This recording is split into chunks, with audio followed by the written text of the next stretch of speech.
Okay, so refresh right now. 36 of 42 players are checked in. Let's go check the brackets here. So we got green checked in with high elves. Check in, check in, check in. Make sure there's no factions missing here. Doesn't look like it. We got Ungrim Iron Fist with greenskins and Bixaddle with Lizardmen. You know what? I'm going to be generous. I'm just going to check them in.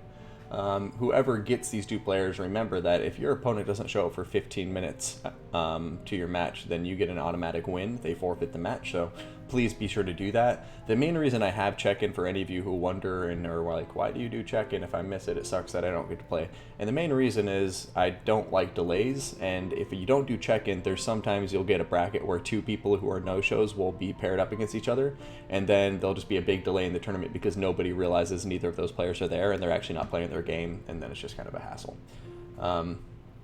This guy, Capinus, go ahead and make sure you add in your faction and get checked in. I'm not checking in if you don't have your faction pick in there.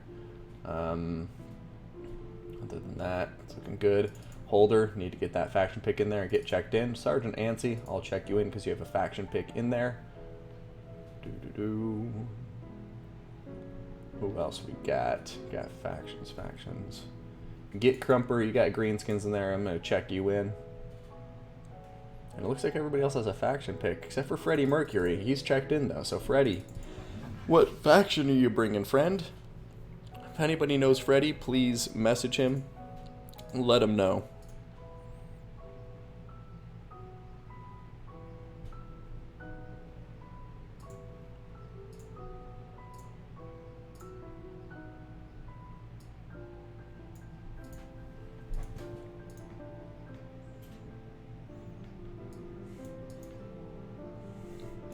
If Greenskins had Ungrim Iron Fist, that would be epic. You're there? Cool. You're Bixaddle? Alright, sweet. Did I check you in, Bixaddle? 1 second. Refreshing now.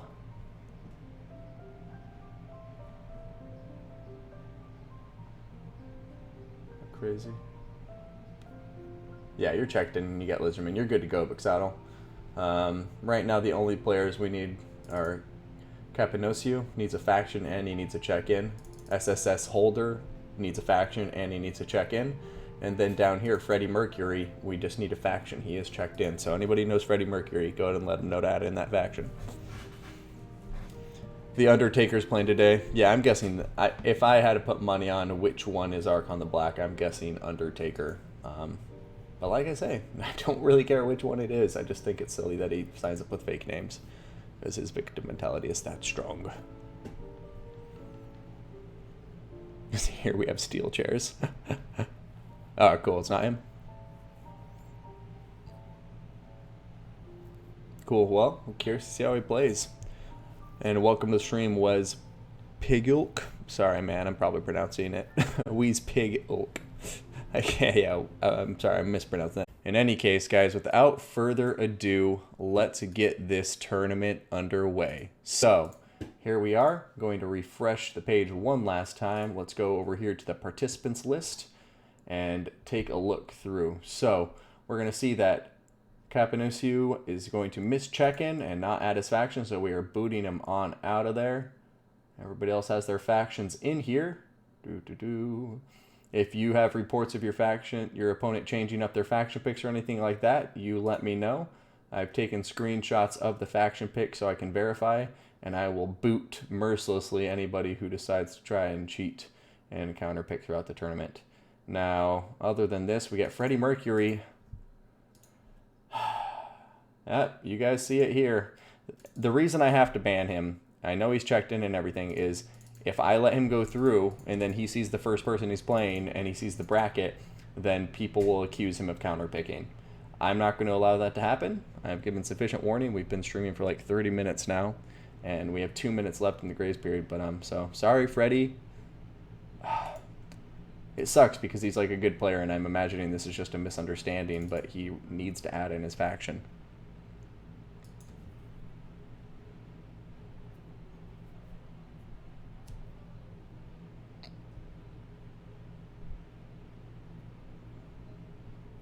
Slan's Gold. All right, William Ose. I'll put on Slan's Gold. Oh, Consul of Rome got added in here too, and once again, you guys haven't added in your factions, so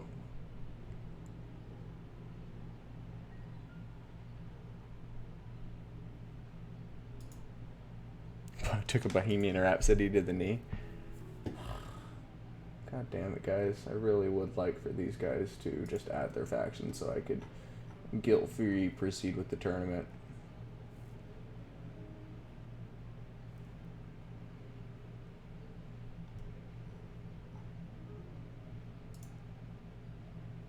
Alright, so I'm going to go ahead and shuffle the seeds. Yeah, sorry Consul of Rome, and sorry Freddie Mercury. I was about to let them go through, but then I was like, no, I can't. It's the rules. So sorry guys. I'm going to shuffle the seeds now. Seeds have been shuffled. We're going to the bracket. We're processing check-in results. And then we are going to start the tournament. Now, looking at the matches we have up first, we got Hadres and Iron Thunder, Git Crumper and Demondred. Ooh, we got all sorts of good matches. So how about we just, without looking into it, we just go into one of the matches we find here on the multiplayer board as they pop up. Alright, everybody, let's go ahead and pause this music. Red player.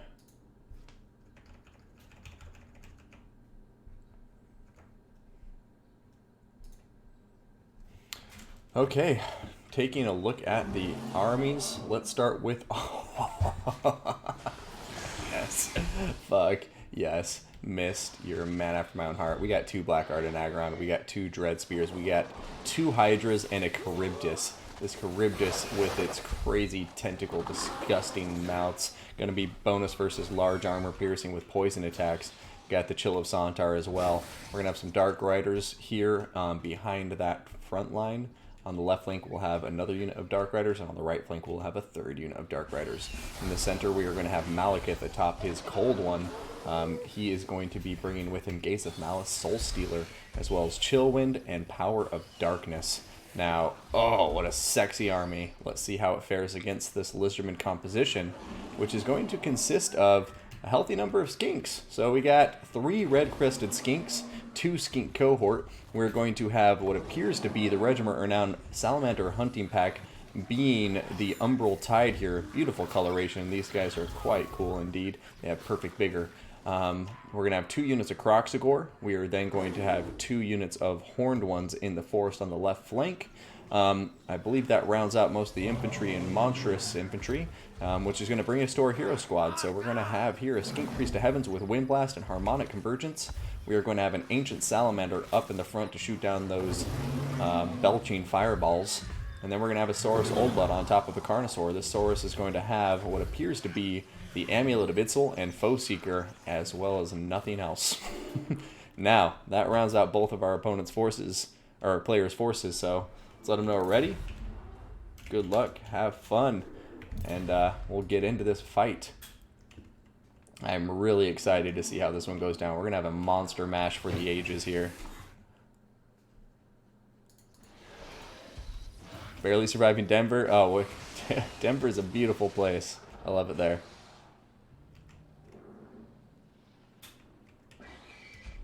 Do round 2 players have to wait for round 1 to be finished? No, Bexalius. If you are already in round 2 because you and your player just happen to both get buys, then you can go ahead and play that match. It's only the semifinals I ask you guys to wait for me to show up. But here we go. I mean, Charybdis, not a unit you see very often. I'm excited to see how it fares here. It is a bonus versus large and armor piercing with poison, so it should help out a lot in the combat against those dinos. Over here, though, a nice fireball going in on top of the Blackguard and Nagaron. Immediately going to take a good bit of damage there. And taking a look at the Ancient Salamander, what do we got here, Ancient Salamander? Did they change the effects here? So yeah, the fireball plus 22% weakness to fire damage. It doesn't have the speed debuff anymore. Thank God, CA. I'm probably really late to the party there, but I'm happy to see that. But yeah, Dark Elf's just going to be coming out slowly but surely, just knowing like, hey guys, we're ready to eat you whenever you want to get in combat. And I mean, not often you see just a Dino count, a 3 single entity build against the Lizardmen. But I like the choice here. Immediately, though, the Fireball's going to be coming in from the Salamander hunting pack, doing quite a lot of damage to the War Hydra. And War Hydras, as we know, do have that weakness to fire. Even though they breathe fire, they do have regeneration, which gives them an inherent weakness to fire damage by 25%. Also, I do want to do a quick thank you there to whoever just followed me. Chrome Mule, thank you for the follow, my friend. Hope you're enjoying the stream. But Lizardmen do need to attack. Oh, just kidding, they are attacking. They're over here, Horned Ones getting on top of these Dark Riders. And I don't know if the Dark Riders will be able to get away. Horned Ones are rather quick. Not as quick as the Dark Riders, but with the charge bonus, it seems like they're able to get on top of them. Also got Foe Seeker on top of this Saurus Oldblood. Terror kicking on the Dark Riders, and now they're going to turn inward towards the Dark Elf army and start pivoting around, looking like they're trying to get on that rear, while the rest of the Lizardman army continues to pivot in a counterclockwise fashion as the Dark Elves just continue to close that gap. Here comes the Dark Riders diving in on top of the Red Crest. He's doing some good damage. We have the Hydra helping out there too, the Charybdis coming up behind, and it looks like the Lizardmen are just a little bit caught off guard, perhaps, not really anticipating this many big old monstrous infantry units in this Dark Elf army. A nice Gaze of Malice going down there, getting some good damage on that Lizardman infantry. And now the combat is going to begin ensuing. Over here, Dark Elf's going to win out this, but we see a big rear charge coming in from all these Horned Ones, as well as the Saurus Oldblood, on top of the Blackguard and Nagron, and that is going to be huge. But then we're going to see a big, fat Soul Stealer answering in return, and look at how many units got caught by that Soul Stealer. So many units caught by that Soul Stealer, going to do quite a lot of damage, I imagine. But now we have Fireballs coming into the fray from the outside of this blob, the Salamander hunting pack, just throwing in so much damage on top of all of the blobbed up units there in the center. And Dark Elf infantry just really not looking like it's holding too well against the numerically superior Lizardman infantry, but the balance of power has shifted a bit in that Dark Elf favor, and I think that's just going to be a matter of the Lizardmen have their work cut out for them to deal with 3 large single entity monsters plus Malekith. And when you have Soul Stealer on top of that, that means they can continue to punish any Lizardman blobs that form up around these Hydras. Then, I don't know. This is going to be a bit tough for the Lizardmen to finish off, I think.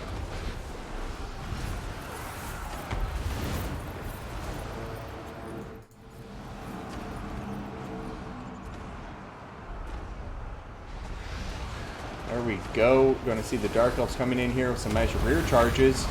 And the Lizardman infantry is just starting to melt away and disappear into nothingness. We're going to see that Skink Priest getting taken out too. There's Terror on top of him. Salamander hunting pack and the Ancient Salamander continuing to fire in a lot of fireballs from the peripheries, doing a ton of damage to this War Hydra. But now the War Hydra, the Charybdis, and Malekith are all coming out here. And, you know, I just don't know if they're going to be able to finish it off with just fireballs. However, as I say that, look at this War Hydra just taking so much damn damage. Still at about 2,000 hit points, but yeah, those fireballs are just done a number on top of that War Hydra. But the Chill of Sontar and the Charybdis still doing fairly healthy, and we still have Malekith full health on the field. So a very even match so far. If I had to put any money on anyone, it'd be like slightly Dark Elf favored at the moment. But when you take into account that there's still a lot of Salamander hunting pack, an Ancient Salamander on the field, and unless I missed it, yeah, there's the Saurus Oldblood, who is still very much alive. It should be just fine. Right now, these Dark Riders making the ultimate sacrifice in an effort to save this War Hydra. I love it.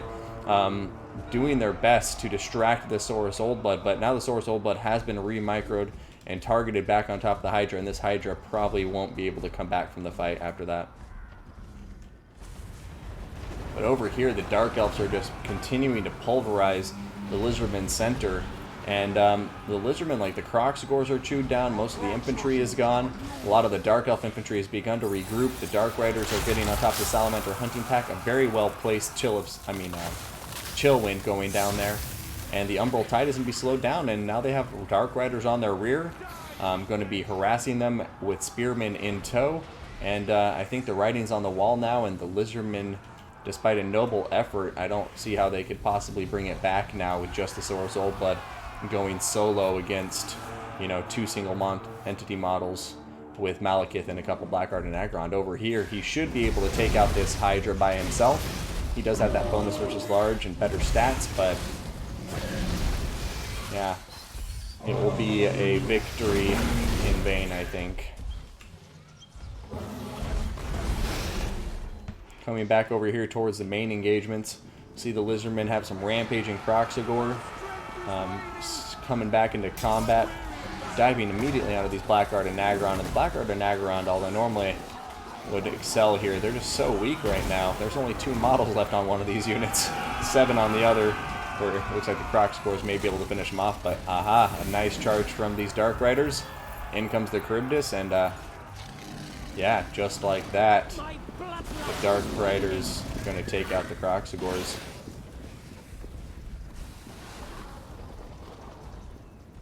But here we go. Going to see a later stage of this battle starting to develop. And look at this. This isn't over yet, guys. We have the Lizardmen regrouping. We have a full health Ancient Salamander, a close to full health Saurus Oldblood. We got some horned ones on the field still, some red-crested skinks coming out of the forest.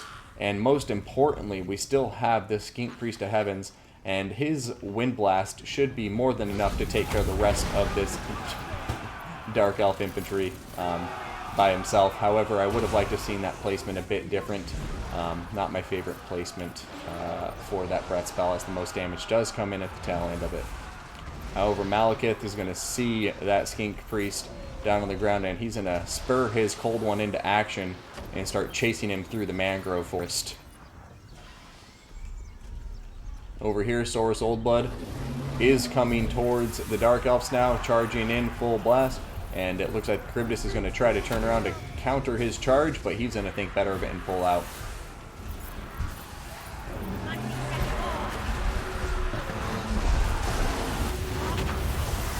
Oh, Chilisantar throwing in a big breath.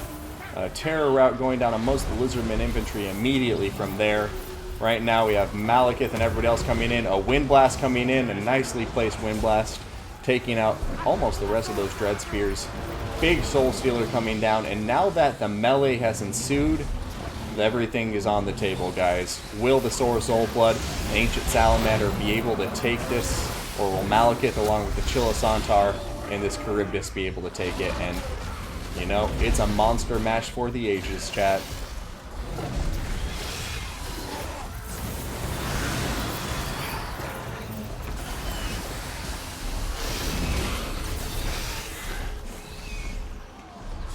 And it does look like the Dark Elves are coming out on top of it. However, Saurus Oldblood's still very healthy. Got a nice pull out and rear, another charge on top of the Chilisantar. And if he can kill off the Chilisantar, then suddenly the single entity fight will be very much in favor of the Lizardmen right now. And the Chilisantar is just getting smashed. Will he be able to survive? I don't know. It's going to start routing. 665 hit points left. Another couple well-placed hit could be the end of the Chilisantar right now. It's still regenerating, close to 700 HP. The Ancient Salamander is on its back. Another nice big hit. Oh, there goes the Chilisantar, and suddenly this battle may be more even than we thought, chat. Although the Saurus Oldblood is getting surrounded now, he's about to kill the Charybdis by himself. But even with the Charybdis routing and perhaps about to die, I don't know if it'll be enough, because look, here comes the third War Hydra, being like, hey guys, I'm not dead. Did you forget about me?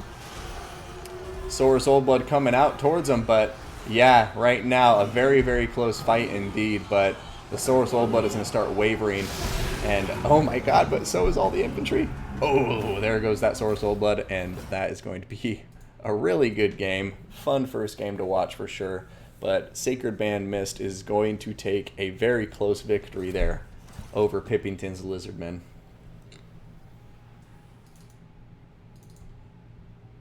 But seriously, great game to both players. That was a pleasure to watch. I mean, I love this Dark Elf build, man. I love it. It's so simple, but just fun to see those little single entity monster builds coming up against a faction like Lizardmen, where you don't really expect that kind of build to happen. Yeah, 3 Hydra meta confirmed. Godzilla movie was amazing, chat. I need to go watch that. Cologne formations. They're aqua du jour formations. But yeah, great game to both players. And I mean, honestly, I think this is one of those things where this build just wasn't super well suited to deal with this build. I think he did a great job of it, and I definitely don't think it was like lost in the drawing board. But these Hydras just made it really hard for the Saurus Old Blood to be able to get anywhere he wanted to go, because the thing is anytime this Saurus Old Blood came into range of this army, he was in a precarious position of potentially getting quadruple teamed by Malekith, a Charybdis, and 2 War Hydras. And even if it wasn't like quadruple teamed, anywhere he went, there was a chance he was going to get double teamed by any combination of those. So all in all, I really like this build. You got the speed and the Dark Riders to chase off routing units, to get rear charges, chase off skirmishers. You got the meat in the form of the Blackguard and Aggron with some extra, meat shield for the Dread Spears. And then other than that, you let the single entities do the talking. And if they start getting in a blobbed up fight with other single entities, boom, Malekith pops a Soul Stealer. It's a very punishing combination. All right, let's get this army blocker off the screen, as well as my ugly mug, and get the intro card up here. So we have Jaime Lannister bringing the Empire versus Hadres' Dark Elves in Tournament 5 of the HW Tournament League. Gonna be Greenskins, right? Zombie Mike, Witch Elves. I see what you're doing there. Oh, we got Beastman for Sarmatian.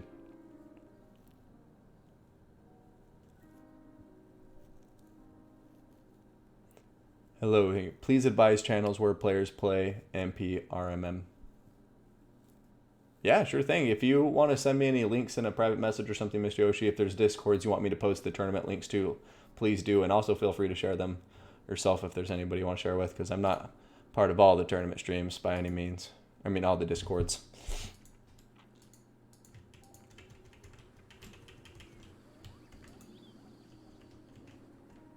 All right, so here we go, guys. Let's turn off the music and get to the battle at hand. We've got Jaime Lannister going up against Hadres, Empire versus Dark Elves. So, for the Empire, we are going to see 5 units of swordsmen. Behind these swordsmen, we're going to have a lot of cavalry to work with. Starting with the skirmishing contingent, we're going to have 3 units of Outriders. We're then going to have 3 units of Demogryph Knights, 2 of them regular, and 1 of them with halberds. In the midst of these these Demogryph Knights, we are going to have a Warrior Priest on top of a steed, and this Warrior Priest is going to have, I'm never good with Warrior Priest, Shield of Faith, as well as Scroll of Power, Hammer of Sigmar, Benediction, and Banner of Eternal Flame. That's going to add a fire damage to everybody nearby. Interesting choice.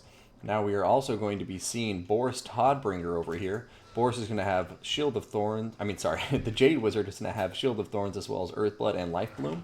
And then up in the air, last but not least, we have Boris Todbringer atop his Griffin. Now, Boris himself is going to have Foe Seeker, the Middenland Runefang, as well as White Cloak of Auric, and hold the line with his natural passive encourage ability. So, let's go ahead and check out the Dark Elf forces being brought here by Hadres. Now, Hadres' army is going to also be a bit heavy on the cav contingent, but starting with the infantry as always, it appears we're going to have 3 units of Dread Spears, and then we're going to have 1 unit of Blackheart Corsairs, as well as 1 unit of Witch Elves, being the Citadel of Singing Doom Regiment Renowned Witch Elves. Galaxland Soothsayer, thank you so much for the follow. I appreciate it greatly. You're an incredible player, and I really appreciate the support. You've been watching this stream for a while, so thank you so much, friend. But back to the Dark Elf army here. Now that we've covered the infantry, we do have 2 units of Cold One Knights. Make that 3 units of Cold One Knights. We are going to have a unit of Dark Riders with shields on the far right flank, 2 units of Dark Riders with repeater crossbows, and then he's going to have the Slaaneshi Harvesters, Regiment Renowned Doomfire Warlocks here in the forest vanguarded ahead. We're also going to have another unit of Dark Riders with shields vanguarded up there. Now, for the leadership of the Dark Elf army, it looks like we're just going to have a single Malekith on top of his Cold One, and he will be bringing with him Gaze of Malice, Stand Your Ground, as well as Soul Stealer, Word of Pain, Power of Darkness, as well as Circlet of Iron. Now, here we go. We're going to immediately see all of the Outriders shift their focus onto the Blackheart Corsairs, but now it looks like they're shifting their focus perhaps on the Cold One Knights, but they need to watch out. These Doomfire Warlocks are about to get on top of them. They're going to turn. Will they be able to get away? Just in the nick of time, it appears they were able to pull out of that combat. Demogryph Knights coming in with Boris for a lovely charge to counter that movement from the Dark Elves, and man, they're taking a lot of damage right there. Oh, a Soul Stealer coming in on the Empire, but looking at Slaaneshi Harvesters, they've taken quite a lot of damage, and so have the Cold One Knights, and the Outriders are still doing just fine, and now they're shooting into the Blackheart Corsairs, doing quite a lot of damage. And yeah, I have to say, this center for the Empire did well at first, but as I speak, these Demogryph Knights are getting quite damaged. Shield of Thorns going down on top of them with the Hammer of Sigmar, a big Earthblood as well. And Shield of Faith, man, so many things going down. It's just a cacophony of different spells and abilities and items. We're going to have Spearmen and Swords dueling it out there. Outriders coming forward, continuing to fire in a ton of supporting fire. And this battle has literally just turned into a big all-out slugfest in the center. The Empire and the Dark Elves both committed all of their cav and their heroes into this central engagement, and it looks like the Empire is actually coming out on top. But then again, maybe I'm speaking too soon. This Cold One Night escaped my attention, and the Demogryphs are looking a bit worse for wear. But now Malekith is pushing forward, maybe going to get out of position just barely, but it doesn't look like Boris and the Warrior Priest are going to try to take advantage of it. Another Earthblood going in there. And right now, a very close battle, but it does say the Dark Elves do have a bit of an advantage. Slaaneshi Harvester is going to be chasing down these Outriders, but they're very weak. We'll see if the Outriders are able to take them out. And now we have these Dark Riders shields getting on top of these Outriders. And I have to say, the Empire is in a lot of danger here if they don't get their Outriders out of harm's way from these Dark Riders. But the Empire playing it very smart here, bringing the Warrior Priest, the Caster, and all of the Empire Cavalry over here to fight with these Dark Riders. And Boris coming over here to attack these Repeater Crossbows and do some damage to them as they were trying to fire in suppressive fire on top of the Empire Cav. Over here, Outriders continuing to get smashed by the Doomfire Warlocks, and yeah, Doomfire Warlocks, this is just what they're made for, killing light infantry, light cavalry. It does look like the Empire is doing a good job of trying to catch these Repeater Crossbows, though. Terror going down on those ones, the other one's taking some damage, and now we're going to see another big blob engagement over here from the Empire and the Dark Elves. But this time the Jade Wizard is in the mix, and if he doesn't get out of there, he's going to be in a lot of trouble, and Malekith is right behind him. Yeah, he's routing right now. It does appear that the Empire is starting to have this slip through their fingers. I mean, looking across the battlefield, what do they have left? They have some spearmen, some swordsmen here. They have Warrior Priest and Boris with some Outriders. So I guess when I say it that way, it's quite a few tools, but then when you look at it compared to what the Dark Elves have on the field, you're like, oh, maybe not. Still have a very healthy Sisters of Singing Doom, where as soon as they get down on top of one of these heroes, they could easily cause Rampage, perhaps. And speaking of Rampage, there it is, Rampage going down on top of the Warrior Priest, perhaps sealing his fate for good now, because Malekith and the Cold Ones are nearby, but looks like they're just going to let him go on his merry way and instead turn their attention to these swordsmen who braced just in the nick of time, but without spears, they're going to have a hard time against those Velociraptors. Warrior Priests getting terrified by the Witch Elves. Malekith coming in to do the cleanup work. And Boris still up in the air, looking healthy, but with so few tools left in his arsenal, it's going to be tough. However, as I say that, the Jade Wizard is alive and well. The Outriders have a good crossfire going on here. Doomfire Warlocks seem to have been dealt with. They have 8 models left, teetering on the brink over here on the edge of the battlefield. And the Empire, if they play it smart, they actually could bring it back in their favor. I mean, right now the Dark Elves' biggest strengths are they have Malekith, and they have 2 Repeater Crossbows, which are still very threatening because of their high ammunition. And then I would say they have the Cav advantage because of these Cold One Knights still on the field. And then infantry, no contest. The Dark Elves just have way more infantry. However, we got Terror on the side of the Empire. Boris Todbringer, a very tanky lord with Terror. He also has healing with the Jade Wizard. I was saying he had healing with the Jade Wizard until the Jade Wizard decided to pick a fight with a bunch of Velociraptor mounted knights.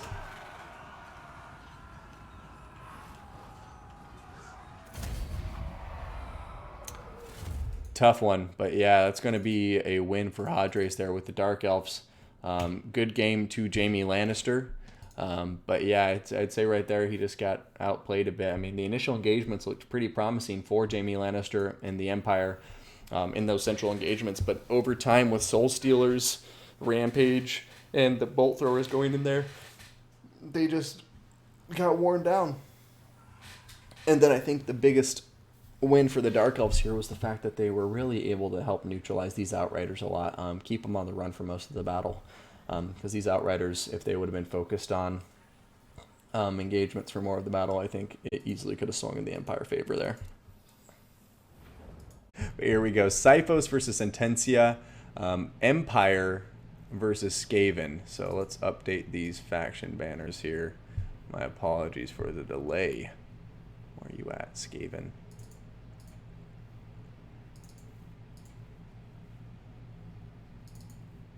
Okay, and let's go ahead and take my ugly mug from the screen here, as well as this army blocker. Now, camera, let's go ahead and throw up our intro cards as the players load in. And here we are, Skaven versus the Empire, Sipho's versus Sentencia, and once again, a clan matchup here. We've got France versus Spain, ODM versus BBB. Who will come out on top? You'll find out here, chat. Here we are once again on River and Maxim, and we'll figure it out.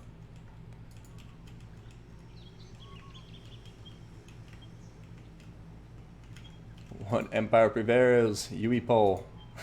We will see, man. I think Sentencia's Empire can take out Sipho's Skaven. This should be a pretty even matchup. Both excellent players, and I think these factions are fairly evenly matched overall.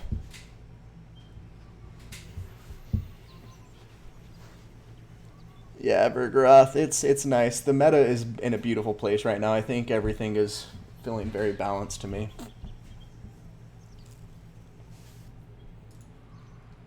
Alright, so here we are, chat.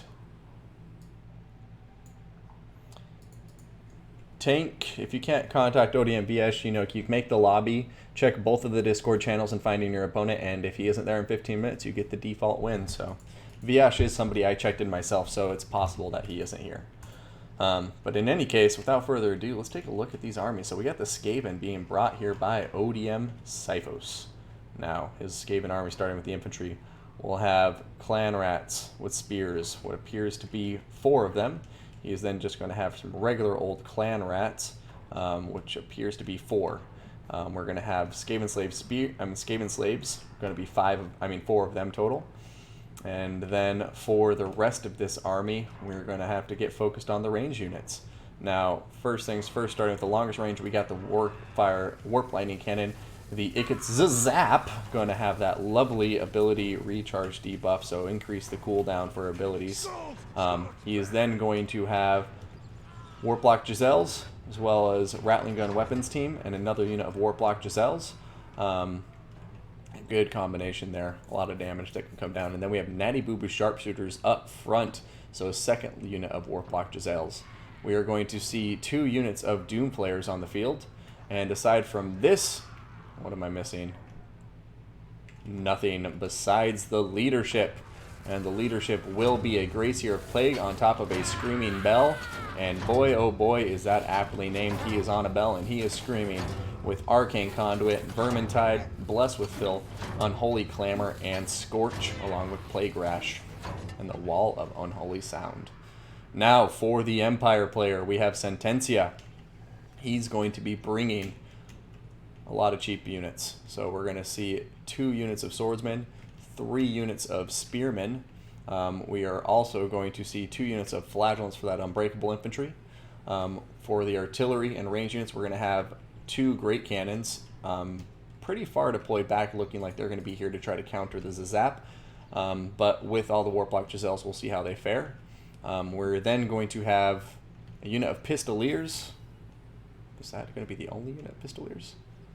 No, I lied. 2 units, 3 units, 4 units of Pistoliers spread around the battlefield. He's going to have some Empire Knights. Appears to be 4 of those Empire Knights as well. And for the leadership here, we are going to have a hero up in the air being Boris Todbringer. And there's the caster. caster down here on a horse, going to be a Amethyst Wizard. An Amethyst Wizard with Spirit Leech, Life Leeching, and nothing else. Look at this guy. So emo. This guy... Wow, how romantic, dude. Skeleton on a staff with some roses. Cute. I don't like that they have Empire's Lore of Death now, personally. I don't really care, I guess, because Empire makes sense. They have everything, but Lore of Death is just not my favorite one. In any case, Boris up in the air is going to have the middle lane Runefang as well as hold the line. Natty Boo Boo Sharpshooters coming up, and bada bing, bada boom, they are going to immediately begin shooting the Empire Knights. I think they're actually shooting at the cannon, but Empire Knights nobly sacrificing themselves to protect them.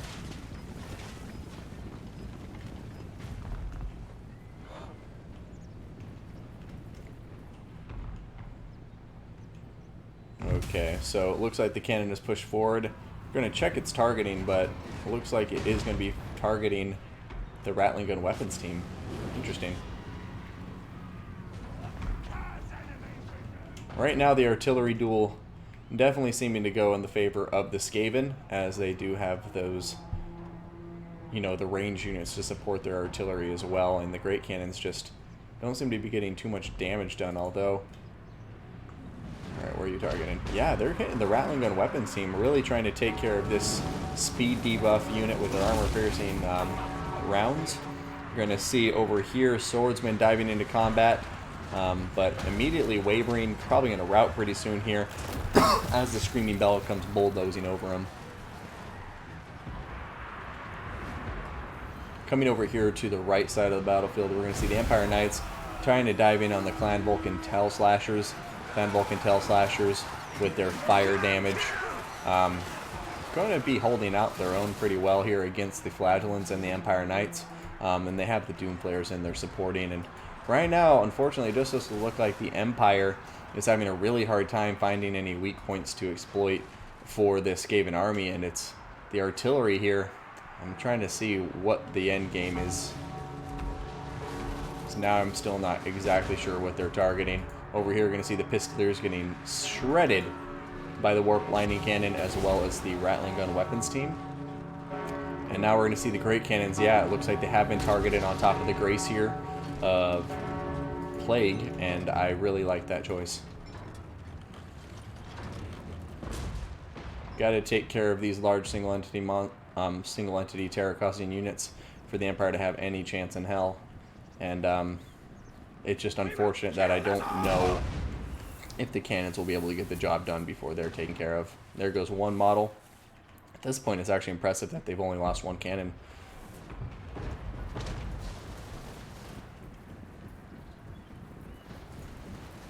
But yeah, as this battle progresses, what we're seeing here is the Empire chaff is just getting wrapped up. Like, you know, we're seeing Flagellants getting completely wiped out by the Clan Vulcan Tail Slashers. Spearmen getting wiped out by Skaven slaves. And just overall, the Empire chaff units just not holding together very well, while the Skaven continue to keep their important units healthy, and they don't really care about clan rats and slaves, right? But the Natty Boo Boo Sharpshooters, the Warplock Giselles here, the Warp Lightning Cannon, the Warplock Giselles over there, like, all of them are so healthy, still have quite high ammunition, and now that Boris is coming over here, he's going to be in a dangerous position because he is going to get himself in a crossfire. Look at the speed debuff coming down on top of him. His speed is down to 37. He might as well be walking on foot. And the Rattling Gun Weapons team, that's why it's so dangerous and you have to be so careful. That speed debuff and the suppression is absolutely devastating. And now Boris is not going to be able to escape. You know, he's flying in the air and he, like I say, might as well be walking on foot, just desperately trying to get out of here. But all of the Skaven firepower flying in on top of him at once. I really don't know if he's going to be able to survive to fight another day. However, the Warplock Giselles are all shifting their targets here onto the Empire Knights in an effort to save themselves from that huge charge. And yeah, right now, Balance Power is just going more and more in favor of our Skaven player here. Sipho's playing it very, very well. And Sentencia's units just slowly but surely getting overwhelmed. I mean, right here, Skaven slaves routing off swordsmen and spearmen. Empire Knights are starting to look a lot worse for wear. And without Boris on the field, I don't know what could possibly take care of this Grace here, especially now that the cannons have been neutralized. Going to see some nice summons coming in here, trying to meat shield for the Rattling Gun Weapons team. Screaming Bell coming in for a nice rear charge in the Empire Knights, causing Terror Rout, and the balance of power continuing to shift more and more in favor of our Skaven forces here. Empire Knights going into a column formation, trying to maneuver through here, and here they come for a nice charge into the Natty Boo Boo Sharpshooters.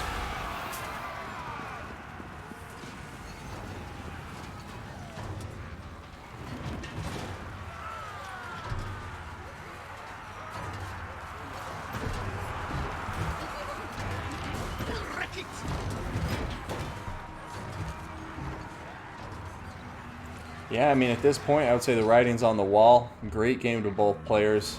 Sentencia, you know, I think just had a rough go of it from the beginning there. I think having the two cannons really didn't work out for him, and a more aggressive build would have worked better, just because he completely got outgunned when it came to the skirmishing engagements. And now he's going to continue trying to dodge Warp Lightning Fire, but since he's so slow, I mean, he's dodging the Warp Lightning Fire pretty well, actually. Got to give him credit there. But he's not going to be able to dodge all of the Warplock Giselle rounds. And there goes Boris. Going to be dead as a doornail in just a second, I imagine. And there he goes, falling to the ground.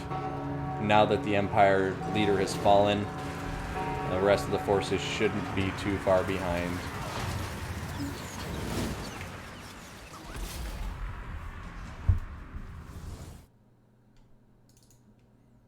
And a 1-0 victory there for Sipho's.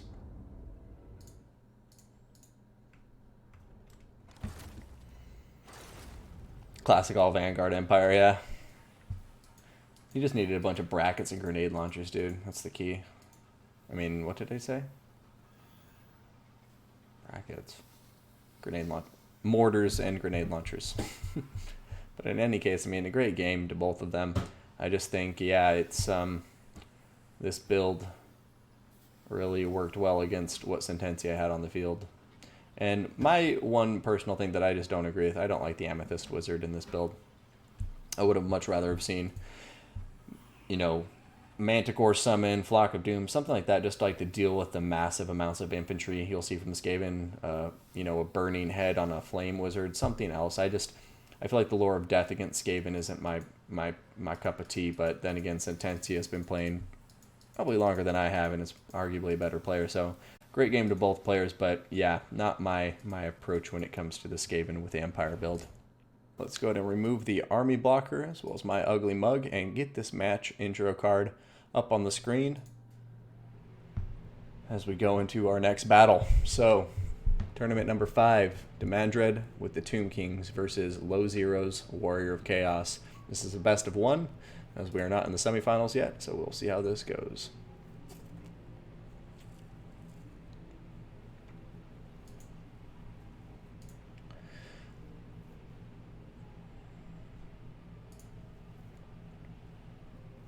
Alright, let's flip off that match intro card and get to the battle at hand.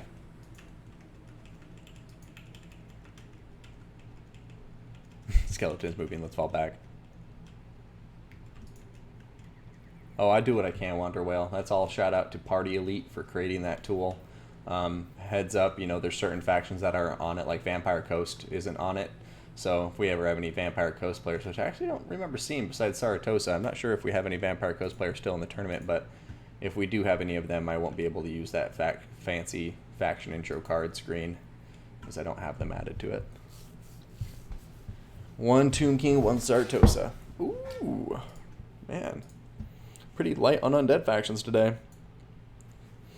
Yeah, so far, the people still in the tournament, it's Dark Elves, High Elves, Tomb Kings, Warriors of Chaos, Norska, Empire, Skaven, Beastmen, Dark Elves, Norska, Greenskins, Chaos, Dwarfs, Wood Elves, Empire, Wood Elves. Wow, yeah, no good faction diversity left in the tournament.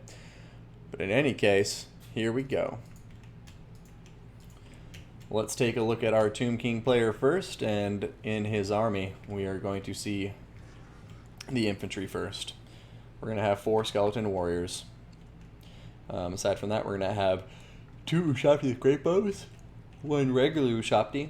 We're going to have 3 of these Skeleton Horsemen archers. We're going to have a Tomb Scorpion in here with them. We're going to have them backed up by some Nehekara horsemen. We gotta love these bastards. Aside from that, we will go on to our monsters and heroes. We got the Sphinx of Usep being the regiment-renowned Necker Sphinx. Aside from that, we are going to have Settra the Imperishable atop his Cimmerian War Sphinx as well. And he is going to have Naru's Incantation of Protection, Jaf's Incantation of Cursed Blades, and the Restless Dead. Ooh, what a beautiful guy. Now, on to the Chaos Army. We are going to see a very wide formation of infantry, which is going to consist of 1, 2, 3, 4 units of Chaos Marauders. We are then going to have 2 units of Chosen with Halberds, and then we're going to have 2 units of Chaos Warriors in the center with their black armor. Now, for the mobility, we are going to have Marauder Horsemen, 1 on either flank. He is going to have 2 Dragon Ogre Shaggots, one of them being Kolek himself. We are going to come over here and see a Chaos Sorcerer of Fire on top of a steed. And this guy is going to have Fireball, Burning Head, Scroll of Shielding, as well as Kindle Flame. And then Kolek will be bringing with him Lord of the Storm, as well as Stand or Die, and Foe Seeker. So, here we go. Who's going to come out on top? Should have a monster match here between Settra, the Sphinx of Usep, and the Dragon Ogres, but now the Ushabti being nearby are going to immediately target the Chosen with Halberds. A beautiful target. You got to take care of this infantry. It's by far the most threatening thing the Tomb Kings have to deal with in this Chaos Army right now. Going to see Nehekara horsemen coming out and diving into these Chaos Marauders, who are taking quite a lot of damage from all of the ranged fire incoming. And Dragon Ogre Shaggoth is going to go off with the Marauder Horsemen to try to chase down these Nehekara Horsemen, who seem to be escaping their clutches so far, but alas, looks like they're going to turn around and get in combat, and we will see what happens from there. Over here, one of the Chosen almost completely dead already. Look at this, guys. Just absolutely devastating. These guys are super elite, very expensive, about 1,400 if I recall their price correctly, and already down to a third of their health. And now the Ushabti are going to switch up their targets and begin shooting at Kolek himself. And Kolek needs to be careful. But over here, Marauder Horsemen diving in on top of these Ushabti, going to try to prevent them from firing. And very necessary sacrifice in my opinion. Here comes...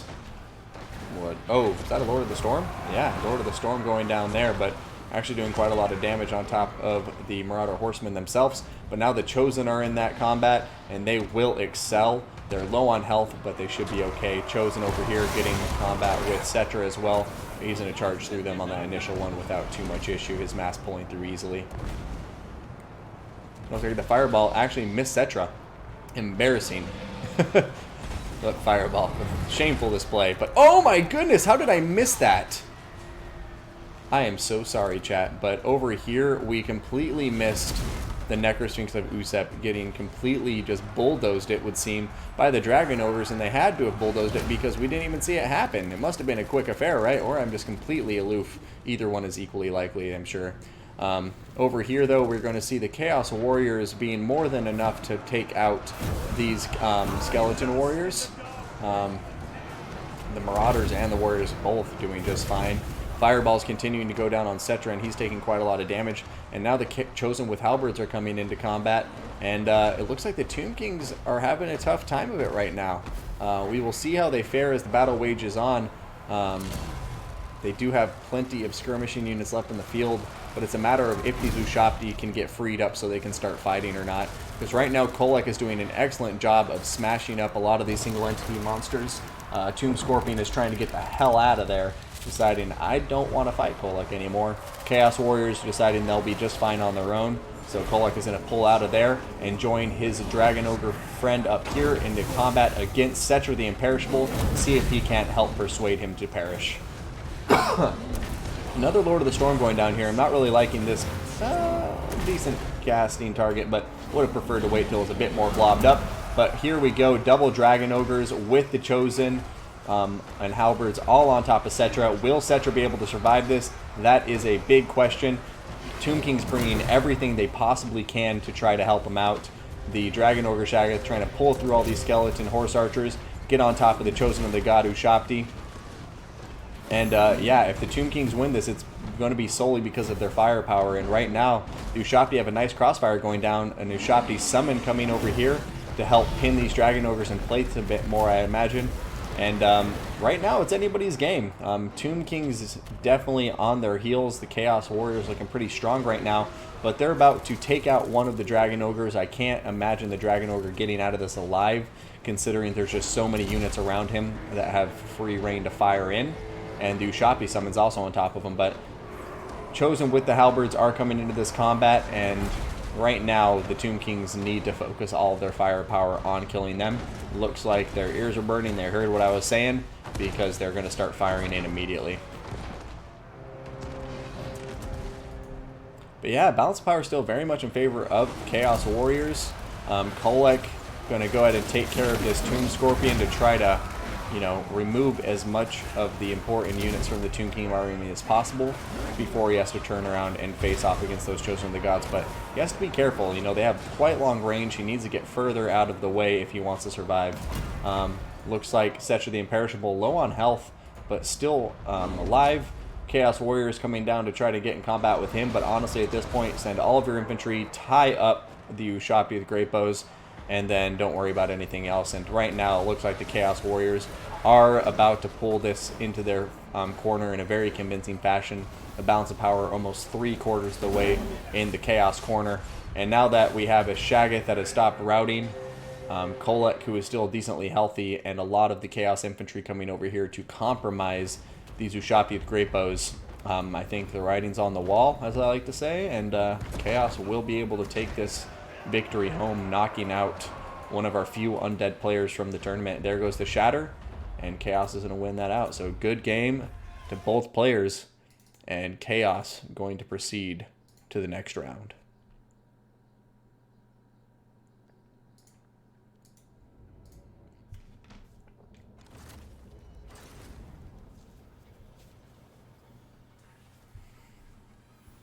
Mist beat Karg, nice. Yeah, Mist is going crazy today. His first battle was nuts. But I mean, looking at these armies, I mean, I didn't have a problem with either of them. I think both players approached this in intelligent ways, and, you know, were playing it very, very well. Diamond Dread almost had it there with those nice crossfires from the Ushabti with the Great Bows, but I'm really bummed I missed the Sphinx of Usep there, because it just got double-teamed so quickly, it seemed. And once that was taken off the field, then it was a really tough battle for the Tomb Kings from there, because that was really the ace in the hole that they had to try to counter these big monsters from the Chaos Warriors. Alright. Welcome to the stream, by the way, everyone. Just pulled it up for the first time. 61 viewers. Always a pleasure to have you. And got some new followers today, too, which I'm always happy about. So thank you guys for the new follows. Let's go ahead. Take a look at this. So we got Vicious Satsuma with the Greenskins versus Han's Warriors of Chaos. And should be a good battle ahead. Knock on wood, right?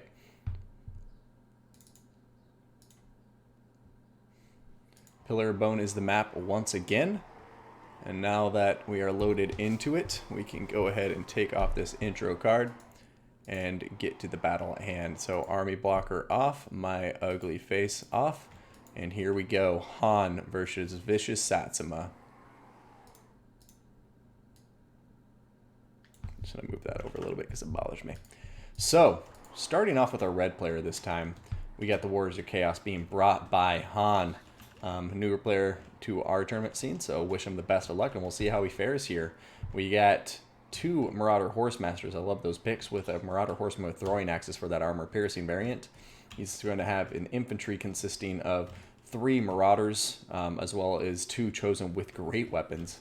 We're going to have some Chaos Warhounds with poison on the left flank. We're going to have Chaos Knights with lances on both flanks. I love those too. Chaos Knights with lances, huge charge bonus, but you got to be careful. You don't want to leave them in combat too long, as they lose value if they stay in prolonged combat. For the heroes, we are going to have a Sorceress of Fire, it would seem, on top of a horse. Going to have Fireball and Evasion and nothing else. And then we're going to have Sartorial, the Everwatcher, with Final Transmutation, Arcane Conduit, and his Unbreakable trait, nothing else. For the Greenskins now, we have Vicious Satsuma. He's going to have 3 Black Orcs up front. He's going to have a unit of Orc Boys, as well as 2 Night Goblins, one being the 8 Picaloonies, one being the Warlord's Boys. He is going to have some Nasty Skulkers on that left flank, 2 units of... what is this? Why can't... Uh-oh.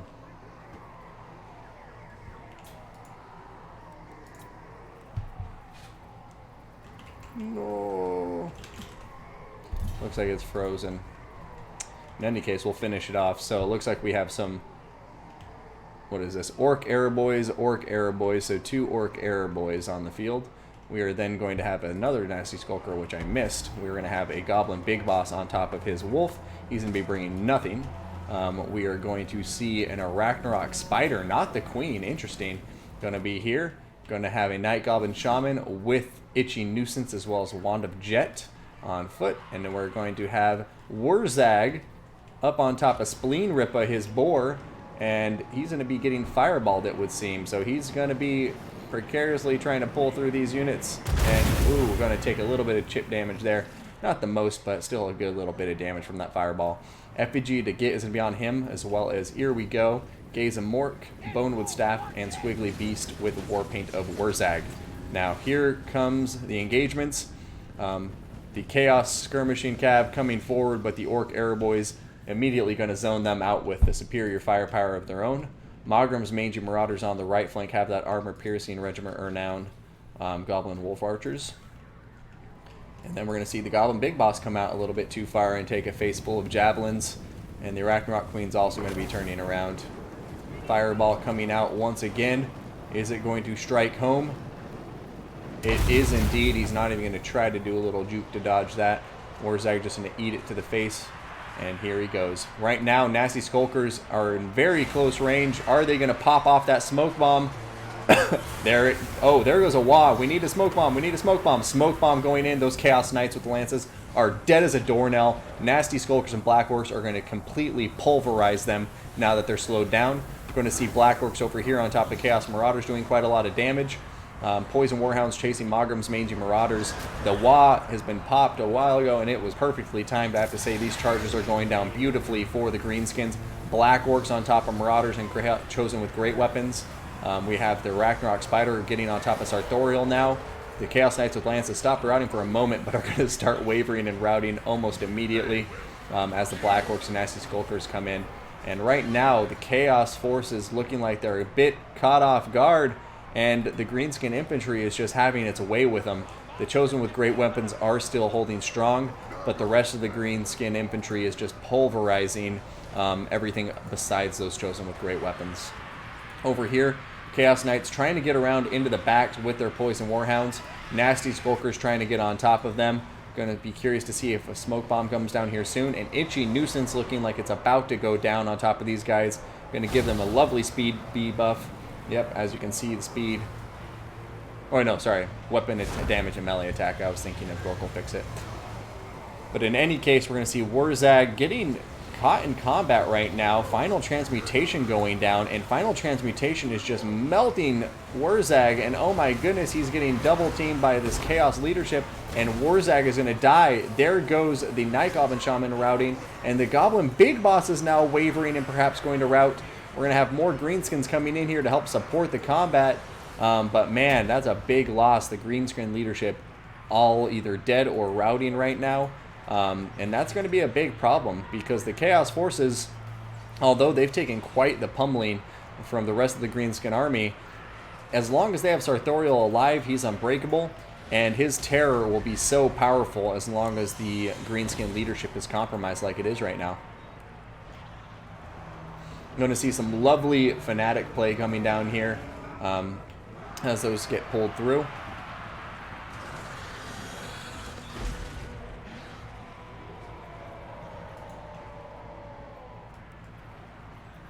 Okay, there goes these Chaos Knights.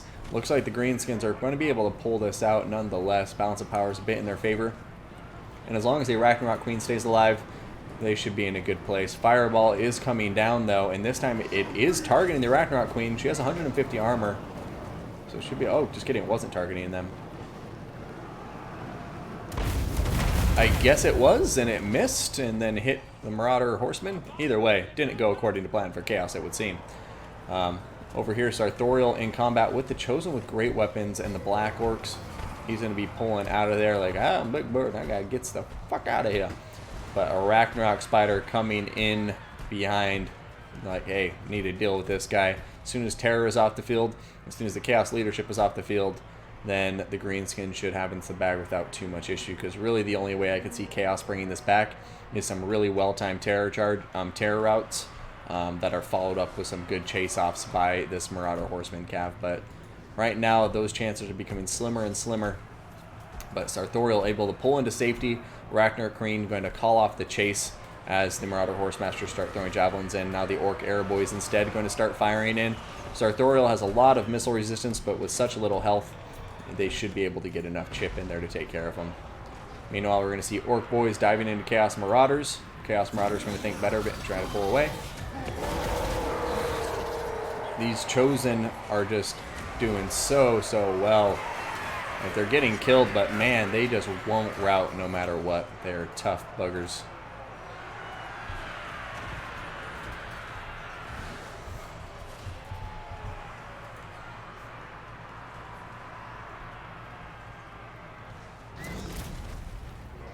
A little bit laggy, but overall this match has run fairly smooth, so no complaints since we haven't had too much lag in today's stream anyway. Knock on wood. But right now, you know, Sartorial and his Chaos Force is desperately trying to take down the Ragnarok Queen with their javelins, but they are running low on ammunition, and as the ammunition runs out, the balance of power shifts even more dramatically. And in spite of some really good leadership sniping from Chaos, there was that one really pivotal route where they killed Warzag and routed the Goblin Big Boss and the Night Goblin Shaman. But after that, the momentum's just been squarely on the side of the Greenskins, and yeah, it just seems like Chaos has had a hard time getting anything going.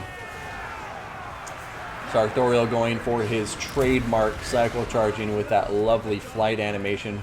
The Ragnarok Queen coming in here to try to catch him down, and Sartorial just not going to care, going to continue flying around the battlefield, diving in from person to person.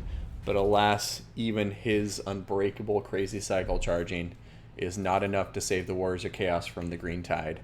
And Vicious Satsuma will progress to the next round with a 1-0 victory over Han's Warriors of Chaos. But a great game to both players. And Han, hope to see you in the tournaments to come. Well played, good sir. I loved the army pick here. Mostly just because it had so many units I like. I don't like the Chosen too much. But as you can see, they did very well in Chosen. A lot of people swear by him. I'm just more of a mobility guy, so I love these Knights and I love these Horse Masters. But well played to both players, and we'll see if Vicious Satsuma can bring my prophecy to fruition and let the Greenskins win this tournament. Hold on, everybody. I got distracted.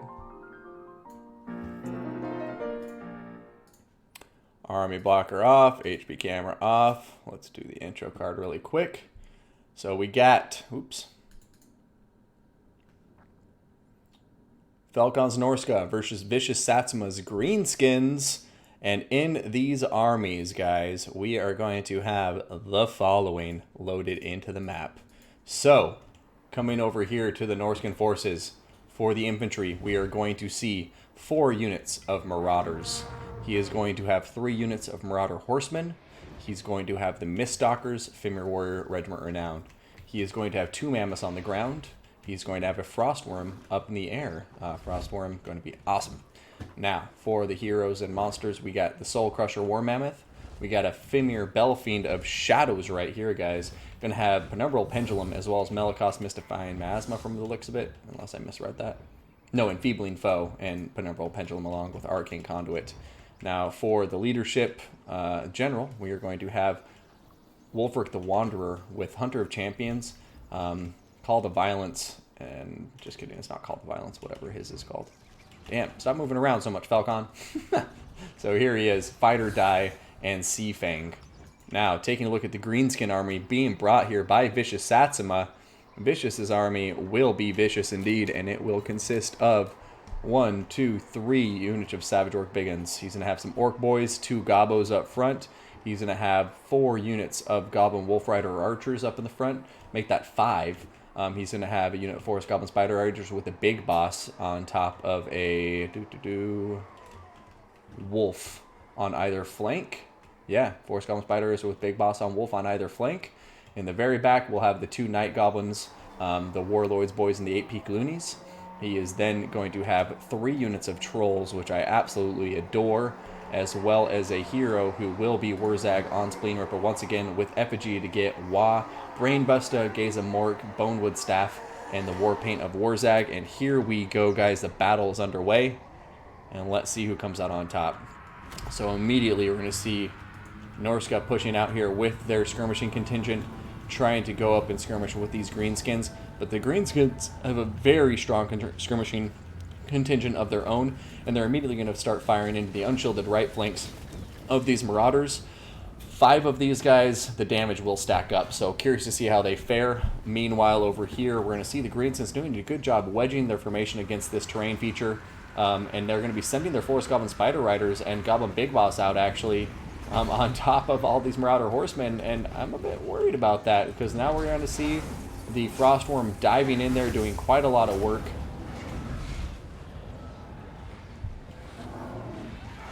And yeah, that means the Goblin Big Boss could get killed here, because he's just not going to have enough speed to get away with the Frostworm effects. He's going to get Terror Routed right there. A lot of these units are going to be blobbing up, though, which is creating some good opportunities for the greenskins. And right now, oh, I love this maneuver. So right now we're seeing Falcon pushing really hard on the left flank. As we know, he likes to do those really strong flank pushes, and the greenskins are now trying to come in and catch these units that have been separated from the rest of the Norscan army. But we're seeing the Soul Crasher War Mammoth charge in and do a really nice side charge into a lot of this greenskin infantry, while the rest of the Norscan forces seem to be pushing further and further around, trying to get a nice flanking maneuver in. Curious to see how this turns out. But here comes a Breath, and oh my goodness, guys, look at the damage that Breath just did. Those Savage Orcs going to be absolutely devastated. Vindictive Glare going down in retaliation against the Frostworm, but barely going to do any damage. Those Savage Orc Big Guns just got pulverized by that Breath. And now we're seeing Terror on top of the Trolls, Terror on top of these guys, a Wah being popped to try to counteract it, but we have 2 Mammoths, a Frostworm, all in combat here, and they're doing quite a lot of damage.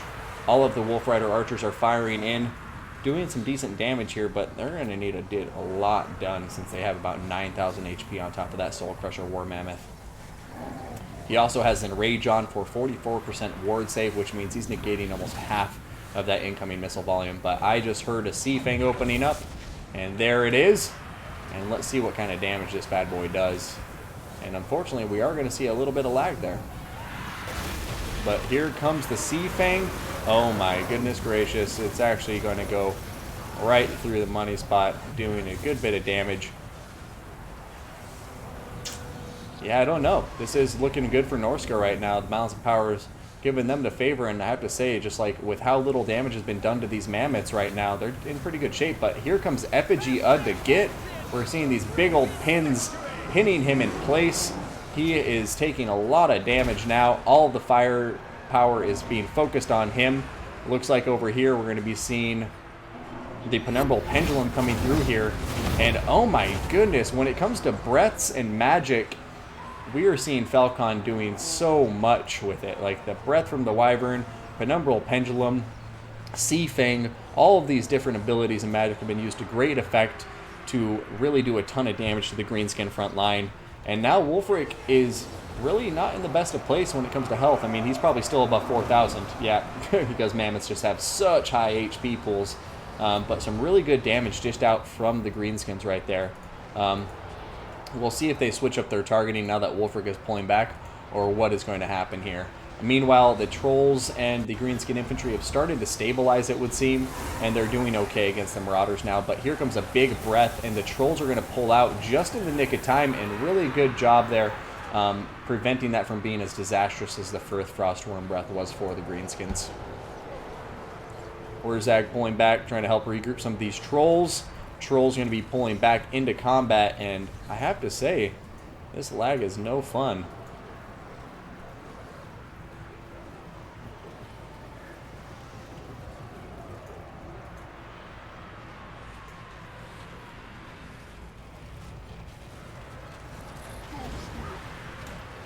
Over here, we're going to see the Froststorm diving in with the Miststalkers. Savage Orc Biggins are going to not do well in combat here because their physical resistance is useless against Miststalkers. Who have magical damage. Excuse me, by the way. But the Warlords boys are going to be diving in there, trying to help out with that armor sundering ability. We're going to see Victor Glare going down on top of Wulfric right there. And all of the goblins now doing a ton of damage over here against the Soul Crusher War Mammoth. And the trolls being used very, very well by Vicious Satsuma. And he's keeping Warzag quite healthy throughout this fight.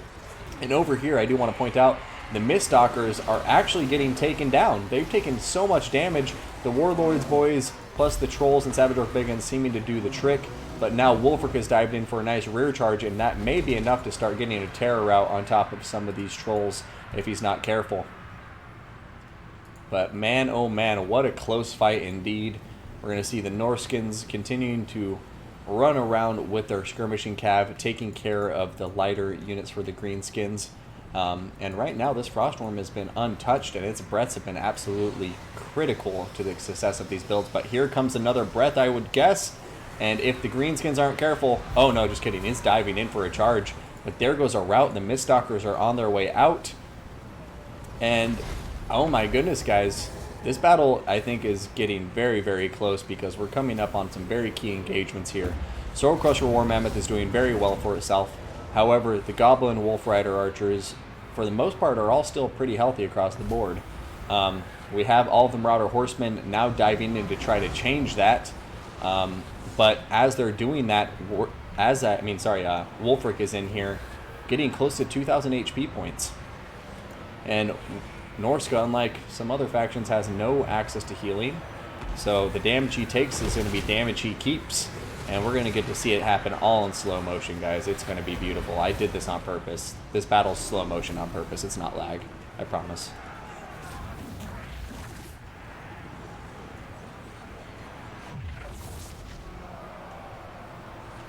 Oh, where did it go? Damn, this is just no fun at all. Come on. Because Vicious Satsuma's last game, it was a bit laggy, but not nearly to this level. Ooh, terror kicking in on the trolls. That's a huge loss for this Greenskin pocket. However, the most important thing is going to be how the rest of this Greenskin army can do. And right now, I mean, looking across the battlefield, there's a lot of Greenskins still on the field. We're going to see this Sea Fang coming through, though, and doing quite a lot of damage as it pulls through the Greenskin front line once again. But Marauders are now dead, and it looks like the Greenskins have won the infantry engagement, and now it is just going to be big monsters left for the Greenskins to cope with. And Wulfric, 1,500 health points. He is taking so much damage, and if they can kill off Wulfric, that will be a huge win. The Greenskins, there we go, starting to smooth out a little bit there, as the Greenskins send some trolls, Wolf Rider Archers all over here with Warzag to try to take care of these Marauder Javelins. Or sorry, these Marauder Horsemen. Those Marauder Javelins are actually a totally different unit for Norsca. I don't want to confuse people. But damn, this lag is driving me nuts because this is a really good battle, a really close battle. I guess we'll get some really nice stills.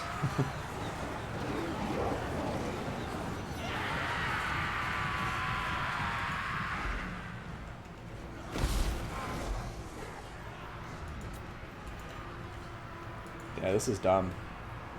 I don't think there's anybody else in here, right?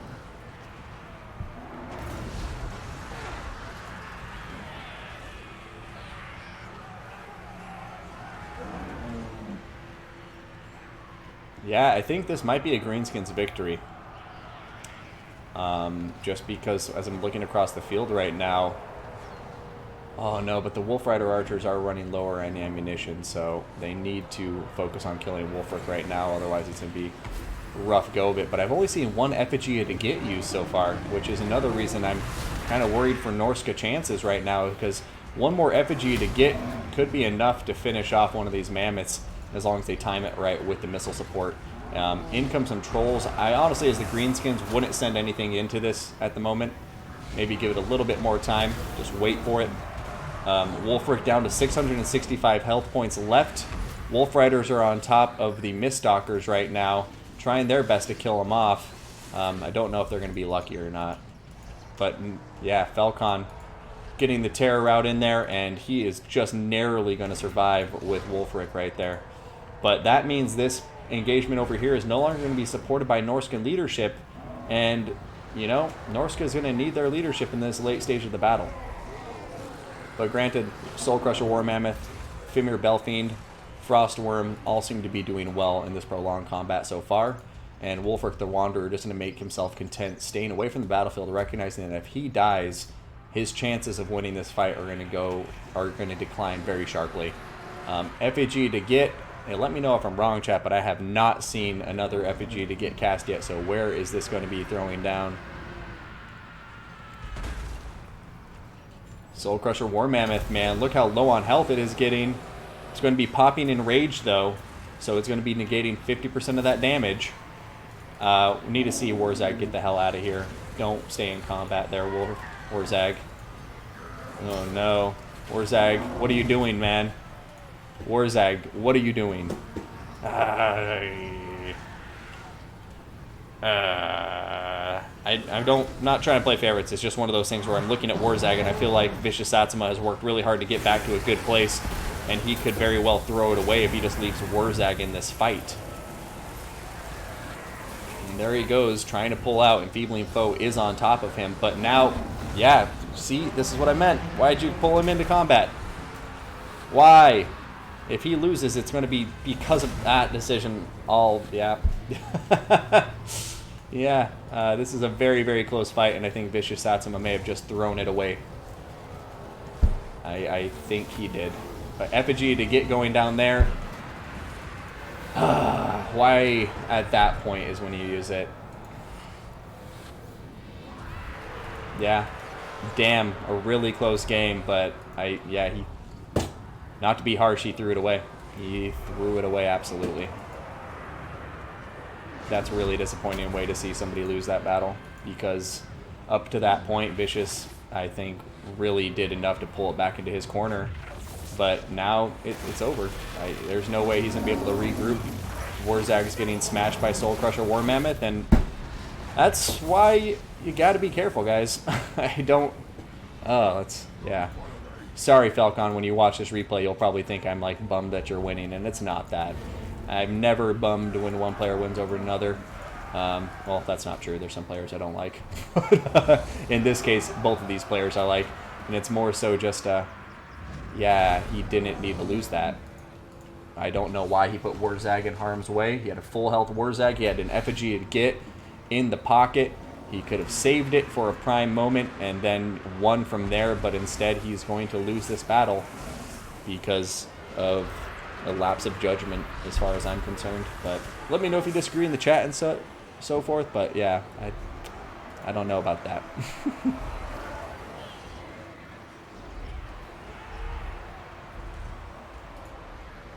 Yeah, damn. That's... I mean, Wulfric the Wanderer still pretty low on health, but yeah, at this point it just... What a disappointing way to lose this fight. Ugh. Which is also the reason I don't like Warzag. I know he's still arguably one of the most competitive lords for greenskins, but I just don't fucking like him. He's too squishy.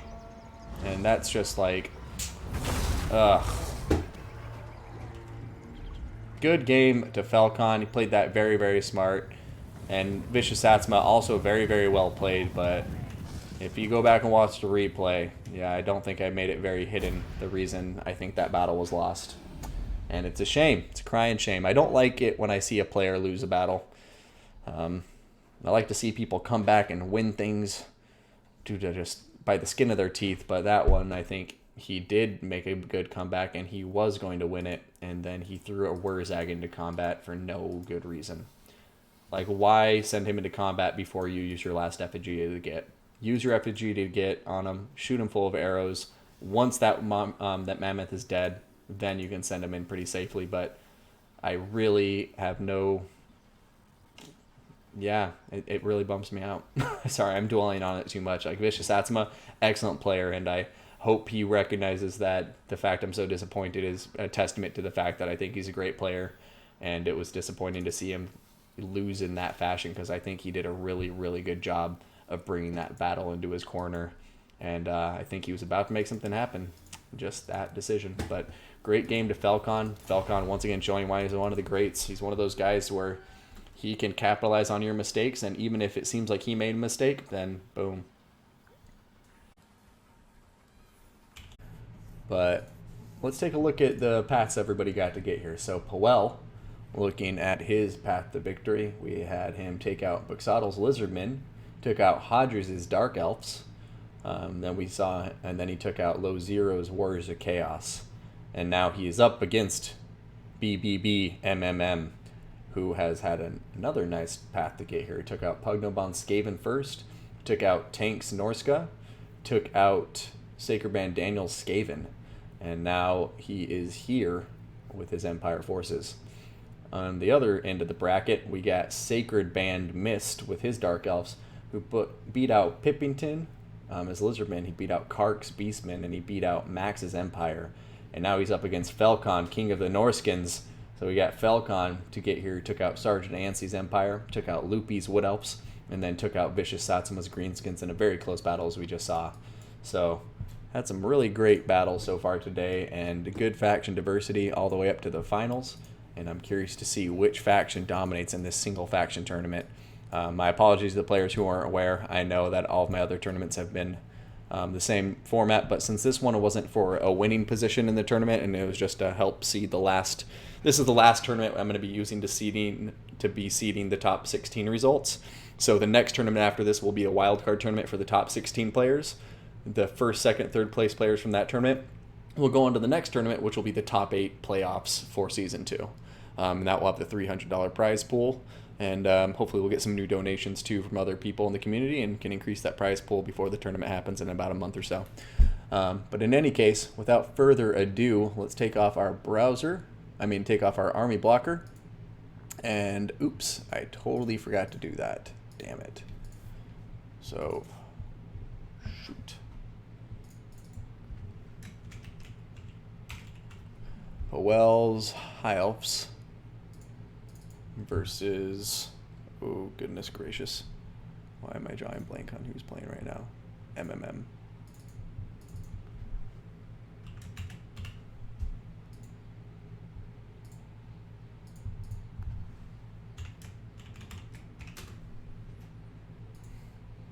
Powell 90, copy link, oh no. Alright guys. We have Powell with the High Elves versus the Empire of MMM.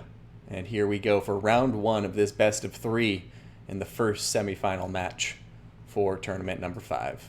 So, without further ado, let's get into it. How sensual. Yeah, I mean, it's a sensual name. What can I say? BBB. Not Powell. Powell? I'm saying Powell. Well, whatever. In any case, here goes the High Elf army for our blue player. And it will consist of 3 units of Spearmen, 2 units of White Lines of Trace. We're going to have the Fireborn Dragon Princes. He's going to have a healthy number of skirmishers, and it's going to be 4 Shadow Warriors with the regiment. Or wait, is that 5 Shadow Warriors? Yeah, 5 Shadow Warriors. He's going to have another unit of Spearmen there, bringing it to a total of 4 Spearmen. And then he's going to have 1 unit of Storm Riders, the Regiment Renowned Lothern Sea Guards. Ruined 15, thank you so much for the follow. These Lothern Sea Guard do have Vanguard since they're a Regiment Renowned, so interesting pick here, and I like this army from the High Elves. We'll see how it performs. And for the leadership, we are going to be seeing Teclis, one of my favorite Lord choices for the High Elves. I like him quite a lot. He has Fiery Convocation, Potion of Shakroy, Enfeebling Foe, Regrowth, Net of a Mintok, Greater Arcane Conduit, Shield of Sapphire, Wild Heart, and Kindle Flame. Now, let's go ahead and take a look at the Empire forces being brought by BBB. Sorry, I'll stop doing it essentially. In any case, we have what appears to be 5 units of Empire Spearmen, 5 units of Empire Swordsmen. He is then going to have 1, 2, 3, 4 Empire Knights, He's going to have the Zentler's Reichsguard Regiment renowned Reichsguard with immune to psychology and vanguard deployment. For the rest of this army, we are going to see some artillery, being a great cannon, and then we are going to see the hero squad, which will be a Jade Wizard on foot. He will be bringing with him Earthblood, Power Stone, and Life Bloom. And then up in the air, we got Karl Franz. Not seeing Regrowth, an interesting choice here with Karl Franz, but we'll see how he does with just Earthblood. And he'll have Foe Seeker hold the line, as well as Blood Roar, and nothing else. So pretty cheap Lord options here for the Empire. Going for numbers instead. And we're also going to see a Witch Hunter up here in the front. Mr. Witch Hunter, aside from having a nice goatee, will have Accusation on top of him.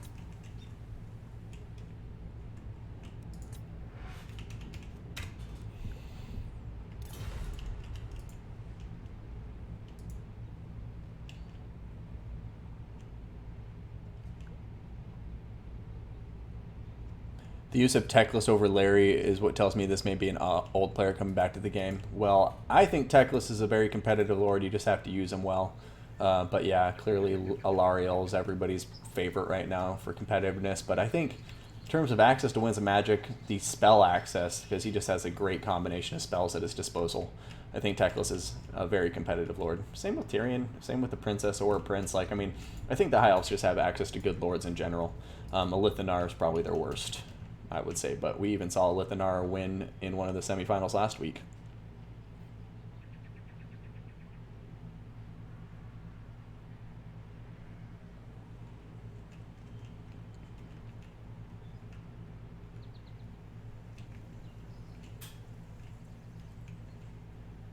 Now, Lara was broken for a minute, but I don't think she's broken anymore.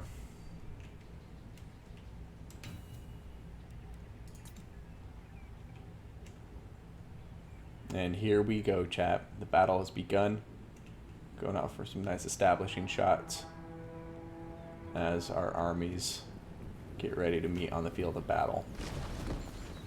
Knock down this tent. We don't want it anymore.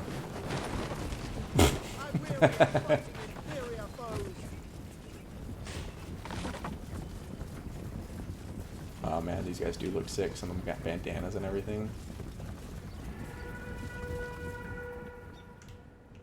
And we'll see what the Great Tannin starts targeting first, but I imagine it'll be the first thing he sees, which is probably the Scions, maybe the Storm Riders, because these guys don't have stock and they're in range. But then again, this hill might make it a bit of an awkward angle for him to fire in on. But there it is, first shot. Oh, gonna do nice damage by killing some models there. There's another model killed, and man, the Viscera explosions are awesome. Just love to see some small intestine flying through the air. That's what Warhammer is all about, chat. They're fellow tens.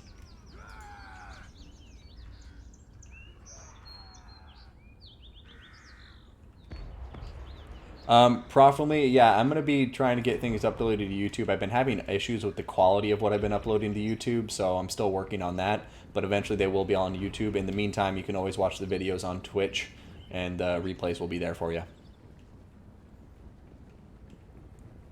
Second sub on YouTube, what do I get? Oh, Toto, you subbed to my YouTube? Oh, God, there's nothing there. You don't need a sub to my YouTube. I feel like an asshole for even you doing that.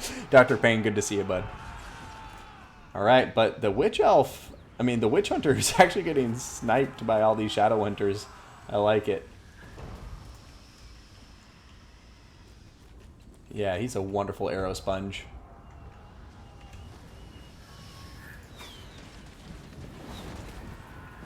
Nicely done, archers. Yeah, I mean, if you can just kill off the Witch Hunter right now with archers, I guess you may as well do it. He has low armor, and he's one of those heroes that if you let Teclis get an accusation on him and get shot a couple times, that Witch Hunter will definitely pay for himself. So I have to say, I like the patience here from the High Elves. Sniping down this hero with Shadow Hunters, not something you would anticipate players to really think about doing, but lo and behold, it's working, chat. If they can kill off this Witch Hunter, that's a big win. But Earthblood going in, going to help counteract some of that damage. But since it's not a regrowth, I don't know how effective it will be at healing him back up, because it's already over, as you can see. And bada bing, bada boom, he's going to become a pincushion.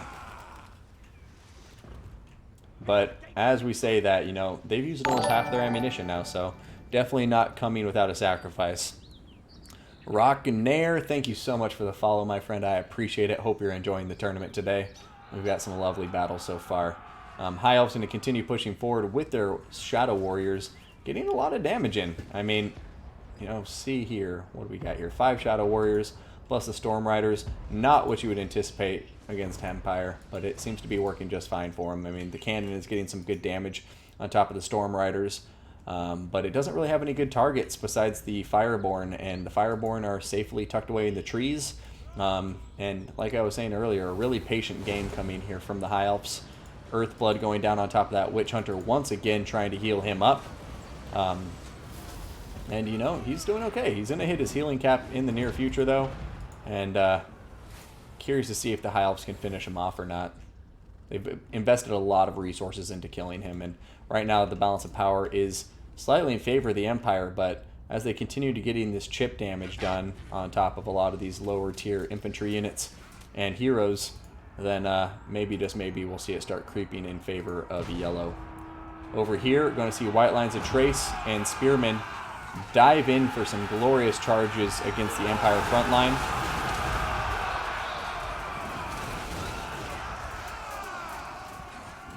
And it looks like some of these charges are going to be missed by the Empire forces. Swordsmen going to be coming in, trying to get on top of the White Lines of Trace there. But the High Elf Archers in good position to try and support. Witch Hunter getting shot down once more. The focus of the fire from the High Elf Archers, and you know, a couple more well-placed volleys, and he'll probably start routing very soon. I mean, he's down to 750 health points. Over here, Fireborn are going to dive in with some Spearmen on top of these Empire Knights, and they should make very quick work of them indeed. Meanwhile, over here, checking around, we do see the Empire, though, has broken through a lot of the High Elf formation and is going to be getting in on top of these juicy Shadow Warriors. But what is this? A fiery convocation that may do quite a lot of damage to this Empire front line if it gets done in time. Oh, where's it going to go? There we go, doing some nice scorching damage here. And Empire Knights and the Swordsmen will start wavering as soon as it's done. And now a big net of a Mintot going down on top of these Empire Knights and the Zintler's Reiksguard. The Storm Riders diving in with their anti-large. The Fireborn trying to come in for a rear charge, but it looks like they may be tied up back here on some other units. Indeed, they are, some Empire Knights. But man, what a fight going on right now. High Elves seem to have taken a lot of damage in their front line. Their infantry just isn't... Well, actually, no, I look over here. The White Lines of Trace right here are pretty healthy. But, yeah, I don't know. It's also the Witch Hunter is still alive, guys, and how much time has been spent trying to kill him. And here he is, still alive, dealing damage. But just like that, a very big win from the High Elves here.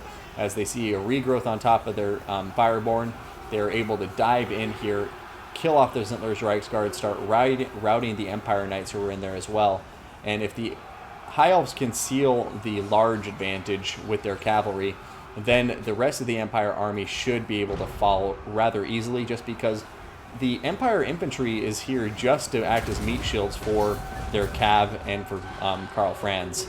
But if their cav is all dealt with, the infantry won't be able to stand on its own toe-to-toe with the High Elf infantry or the High Elf cavalry. And right now, we're seeing Teclis get in combat with Karl Franz, with the Fireborn. And if Karl Franz isn't safe, he's going to die here. And this is what I was saying, without regrowth, Earthblood won't do enough healing to save Karl Franz right now. He has Enfeebling Foe on him. The Dragon Princes are trying to chase him down. And if he doesn't get out of here, this is going to be a High Elf victory, because there's absolutely no way Empire can do this without Karl Franz. There goes a big Earthblood, though, and Karl looking like he's going to live to fight another day. And he is going to be pulling off into the air momentarily. So, going to be escaping that for now. But would you look at this? The Witch Hunter is still alive. That damn Witch Hunter.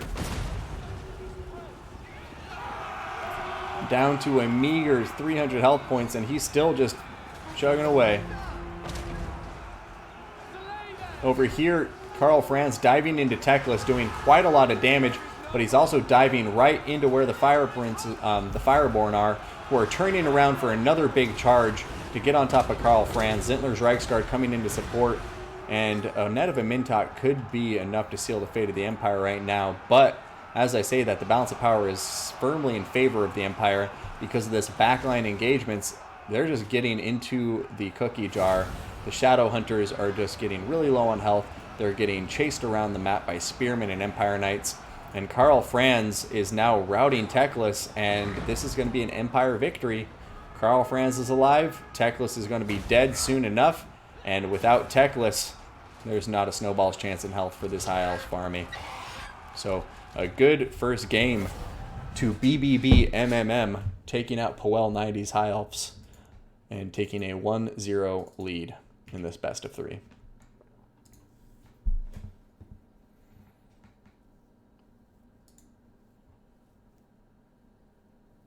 Yeah, the Archers just... I mean, that was a close battle, I have to say. I think it was easily going to go one way or the other. I think a Net of a Mintok on top of Karl Franz when he was pinned with those Fireborn probably would have been enough to kill him, and I think that would have completely swung this battle the other way. But I have to agree, I think the Shadow Warriors, in hindsight, targeting the Witch Hunter was an absolute waste. I know I was sitting there like drinking the Kool-Aid too because they were getting a lot of damage done. But in the end, guess what? The Witch Hunter's alive, and all the ammunition was wasted, and it could have been used on top of Spearmen or Swordsmen, and I think it would have been more effective that way, because then the large numbers of chaff infantry that the Empire had would have been taken care of, and it would have made it a much easier pill to swallow for the High Elves, as I think that in the end really bit him in the ass, just the overwhelming numbers from the Empire, and yeah, shifting the priority of the targeting would have paid dividends in my opinion. But alas, here we are, hindsight's 2020, and we're getting ready for the second match of this best of 3, and Powell is now in a 0-1 deficit. All right, let's go ahead and remove the army blocker, My Ugly Mug, throw up this intro card, and see which one of these two players can come out on top. So once again, we got round 2 between Powell 90's High Elves and BBB MMM's Empire. Now, Karl Franz or Tyrion, who's coming out on top? And I'm curious to see if we see a mix-up in the armies this time around, or if we see a consistent approach to these two builds. So, here we are, without further ado, 0-1 with MMM in the lead. Starting with our red player here, who was on match point, we have MMM. Now, starting with the infantry here, we're going to have 5 Empire Swordsmen, 5 Empire Spearmen. I like the choice here. Makes sense to bring all those chaff infantry. He's also going to have 4 Empire Knights. I like this choice a lot as well, and they look beautiful on this snowy tundra map. For the leadership, we are once again going to see a Jade Wizard, Earthblood, Lifebloom, Power Stone. We're going to see a Witch Hunter with Accusation, nothing else. And then this time around, we're going to see Mr. Steam Tank himself going to be up here, ready to fire down into the valley using the commanding position up here on the hilltop to get some good avenues of fire. Now, we are going to be seeing here Karl Franz up in the air once again. He is going to be bringing with him Encourage, Blood Roar, and Hold the Line with Foe Seeker. Now, going on to our High Elf army here, being brought once again by Powell 90, we will see a very different approach this time around. He's going to have 5 High Elf Spearmen. He's going to have 3 Sisters of Averlorn. Wow, so there's going to be a lot of firepower in this army.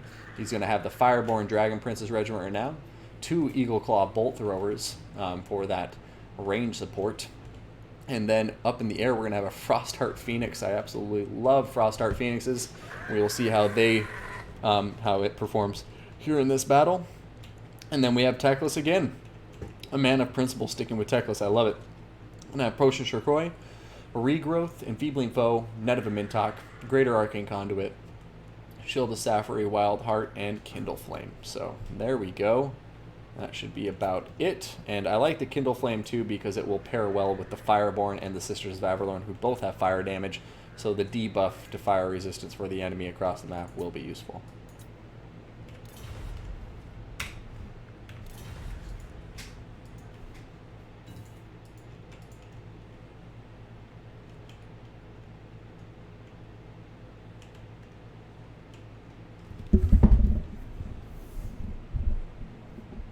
I don't know if it crashed for a second or not.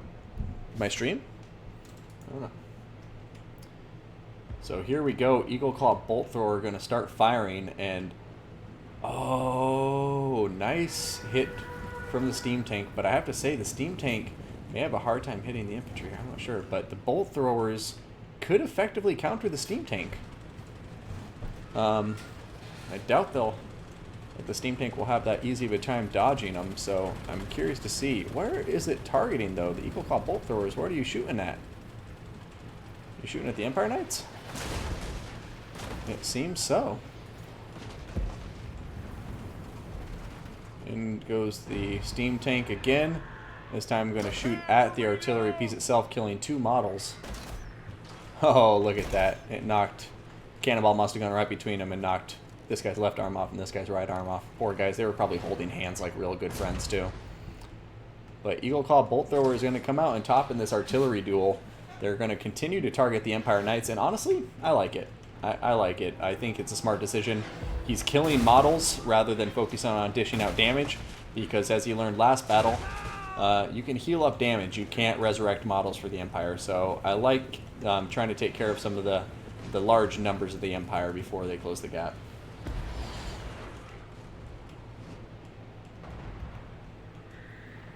And then the High Elf's just going to be content sitting back, letting their Eagle Claw Bolt Throwers do the talking. Witch Hunter's going to come forward. Sisters of Avalorn may be better at killing him, but I once again wouldn't advise wasting ammunition on him.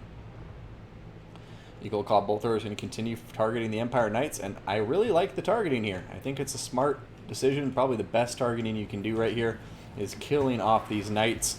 If he can get the mobility advantage for his Fire Princes, or his Fireborn Dragon Princes, then he'll be in a much stronger position as we go into the mid and late game of this battle.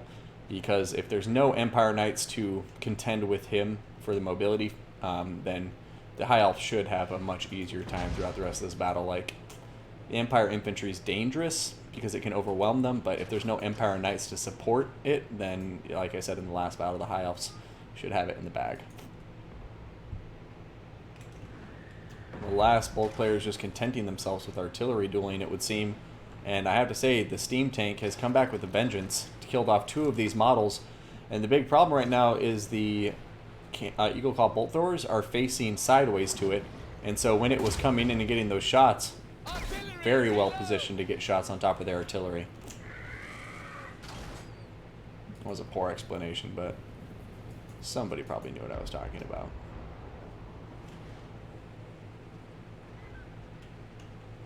So yeah, Eagle Claw Bolt Throwers going to continue targeting Cav and different units like that, and the Steam Tank going to continue targeting the Eagle Claw Bolt Throwers.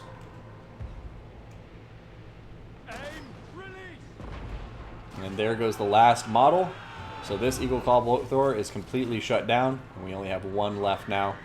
And it looks like the High Elves are going to come out a little bit. Once again, you're going to see Sisters of Avalorn targeting the Witch Hunter. I don't like this. Stop shooting at him. It's just really expensive ammunition to be shooting at an infantry unit without a lot of armor. So it just seems like overkill. I mean, these guys do magical damage, flame damage. They have armor-piercing attacks.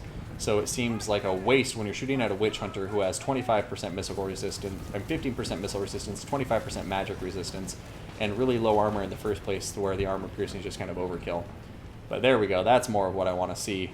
Kill these spearmen and cheap units so they just can't bother you throughout the battle. Tie down your units. Over here, looks like the Empire's going to be pushing forward up here. We'll keep an eye on it to make sure there's no white line camping. I think both these players are chivalrous and will not stoop to such levels to win. 1 spearman getting routed already. And now the Steam Tank is in range of the Sisters of Avalorn, and it needs to be careful. Oh my goodness. All the Sisters of Avalorn can open up on the Steam Tank right now. Frostheart Phoenix looks like it's even thinking about going in there and trying to slow it down a bit. But holy cow, look at the damage being dished to this guy. I don't know if he's completely underestimating the Sisters of Avalorn or what, but without a regrowth, that's just a bad idea. Earthblood upgraded going down here, but I just don't know if it will do enough healing quickly enough to save them. And a net of a Mintot going down on top of Karl Franz right now. But lo and behold, the High Elves are saying, fuck it, we're killing this tank before we worry about you, Karl Franz. You just wait there for a second, we'll turn our attention to you. Steam Tank dead, balance of power in favor of the High Elves. Over here in the back end, we're going to see Empire Knights getting killed by Fireborn and the Frostheart Phoenix. Some Spearmen trying to get in there to support, but a little too late. We're going to see Karl Franz not netted anymore, but still in a very bad position for crossfire purposes, and he is just getting melted by all of that incoming fire from the Sisters of Averlorn. And wow, unless the Empire does something quick, this is definitely going the way of the High Elves at the moment. And look at all of the damage. Steam Tank is already dead. Karl Franz is down to about a quarter health, and I don't know if he's going to be pulling out of this, guys.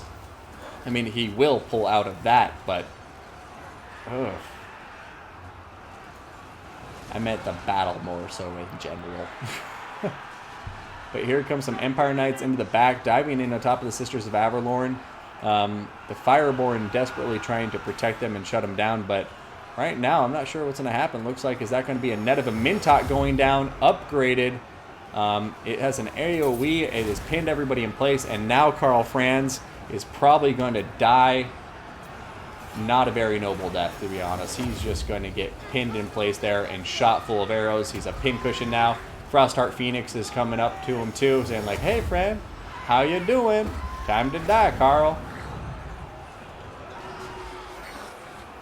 And the question is, can that Frostheart Phoenix catch up?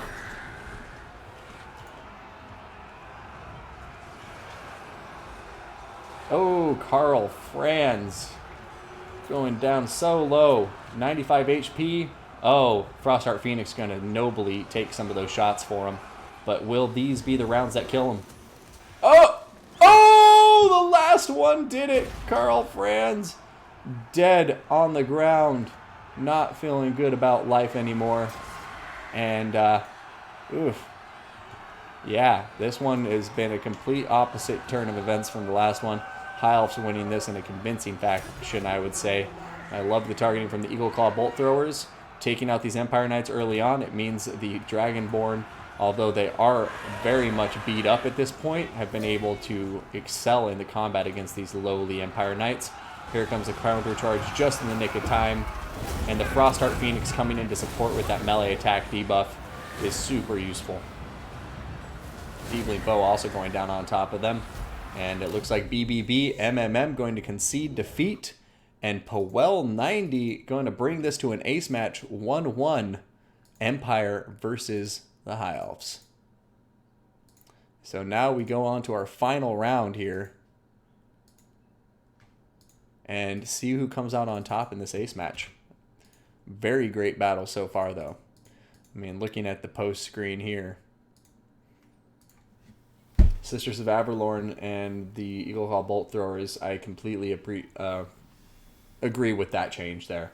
Shadow Hunters, compared to the three Sisters of Averlorn, yeah, you saw the damage that these guys did. If he had Shadow Hunters right now, he would have lost this battle, I would say, probably for sure, just because the Steam Tank would have been unstoppable. But Sisters of Averlorn with these Eagle Claw Bolt Throwers, he used them to great effect, and I really love the pairing of the Frostheart Phoenix with the Fireborn Dragon Princes, as the debuff effect in the AoE around the Frostheart Phoenix pairs very well with the Fireborn. And as you saw there, like, they were able to do a lot of work together. And Teclis, once again, I think he's an excellent lord, and, you know, right here we're seeing why. Good Adjic access. He can always pop Potion Shirkoi on, like, a lot of caster lords to heal up if he gets beat up too bad. And, yeah, now as we go into this ace match, I'm very curious to see who comes out on top between these two players. Alright, guys, here we go. Loading into this final match between the two of them. And we'll see if they bring different armies or stick with the same ones this time. Army blocker off, HP camera off, music off, and let's go ahead and get this intro card up. So here we go, guys. Oops. I don't know how it does this sometimes. We got Powell 90 High Elves versus BBB MMM the Empire. Now, this is the final round. Both these guys are tied at 1-1. We are in the ace match, and winner takes all. Well, not takes all. Winner gets to go into the final and then see if they can take all against whoever their opponent turns out to be between Falcon and Sacred Band Mist. So, without further ado, looks like we're loaded into the battle, just waiting on the players. and we'll get to it.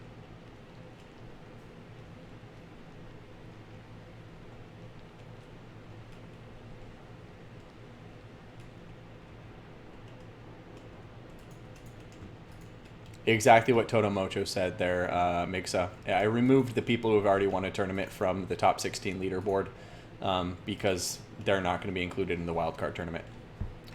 But in any case, let's take a look here at the Empire Army.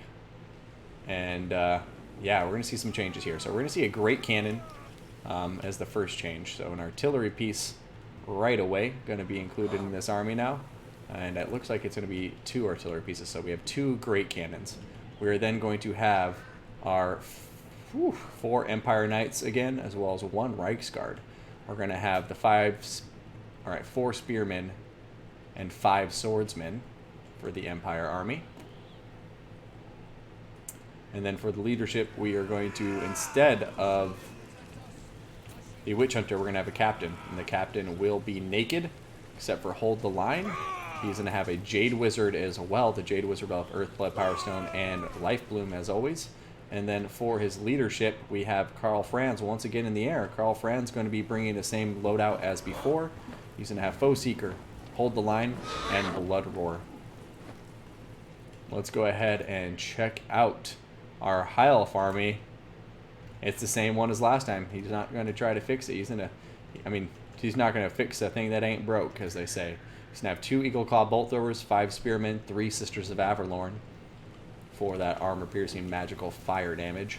And then he will have the Fireborn Dragon Princes, a Frostheart Phoenix up in the air. He'll have Teclis over here in the back on his horse with the same loadout as before, and we'll just go over the spells one more time. Regrowth, Enfeebling Foe, and Net of a Mintok. So, this rounds out the High Elf forces, and yeah, it looks like Powell liked this army last time. He's going to try it again. But unlike last time, he's going to have 2 great cannons to contend with. And yeah, on top of that, he'll also have an extra unit of cavalry to contend with, being the Reichsguard. And I have to say, I really agree with the changes that have been made to this Empire army, and I worry that the High Elf army will have a tough time contending with it. And the reason I say that is these 2 great cannons will outrange the Eagle Claw Bolt Throwers, right? Eagle Claw Bolt Throwers have 380 range, and I believe the cannons have 450. Yeah, 450 right there. So they're going to be outranged, so they have to push forward. The Sisters of Avalorn no longer have a steam tank that's over 2,000 points to snipe down and get a ton of value from. So they're really going to have to be used to kill the cavalry, and I just don't think they're going to be as efficient at sniping down cavalry quickly as they were at that steam tank. But alas, both of these players excellent. Troop count, we're going to see the Empire outnumbering the High Elves by just under 400 points, about 350 models. And yeah, we should be ready to go. Empire going with a huge wide formation. The cavalry spaced out in the back with the artillery and the infantry, all the fodder up front. High Elves, smaller formation, as we saw in the last battle, where they're mostly just trying to protect the pocket where their bolt throwers are going to be and their Sisters of Avalorn. But here we go, capes flying in the wind. And the High Elves are going to start pushing forward. And we will see what the Empire begins targeting first. Looks like this cannon is already in range.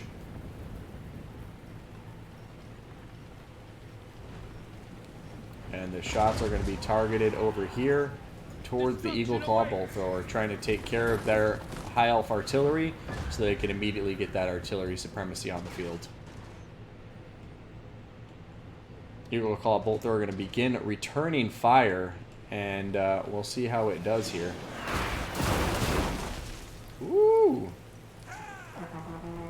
Some nice initial shots, and the fact that both Eagle Claw Bolt Throwers are on this side double teaming the Great Cannon, I do believe means that it's not going to do well here. So Great Cannon being pulled off its artillery piece. I like this. The crew are going to run into the forest and be like, fuck this, we'll wait till our other cannon gets in range.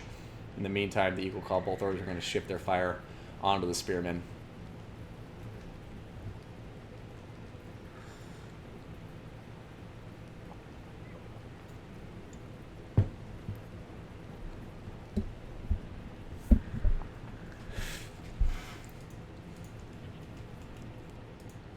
Yeah, cannons pulling back, Empire pulling back a little bit to allow their other cannon to get into position, it would seem.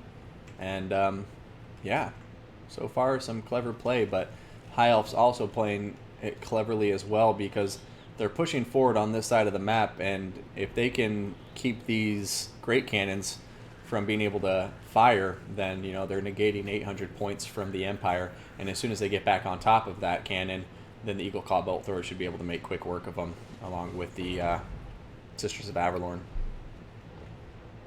But here we go. Sisters of Averlorn firing in. They're going to kill off these spearmen, doing quite a lot of damage.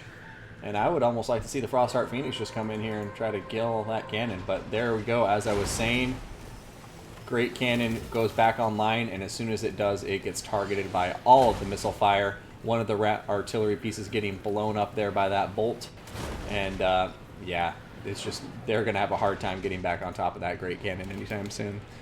But right now, I mean, High Elf's playing this very smart and honestly doing a good job of neutralizing one of these cannons early on, and they've taken very little damage in return, I want to point out as well. So we have these Eagle Claw Bolt Throwers now shifting their attention over to the second Great Cannon the Empire has brought to the field. Oh,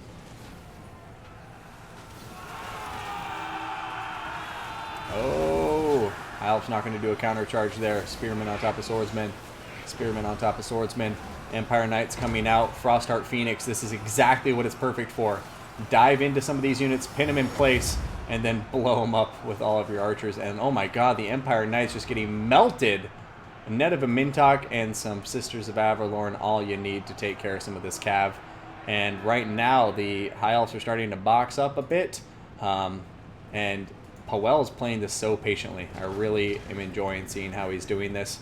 Empire is trying their best to get into the gaps and exploit them, but right now they're just finding a very tough targets all across the board for yeah, tell them to watch that white line. Don't see any crazy infringement so far. Yeah, there's space between them and the white line, so it's okay.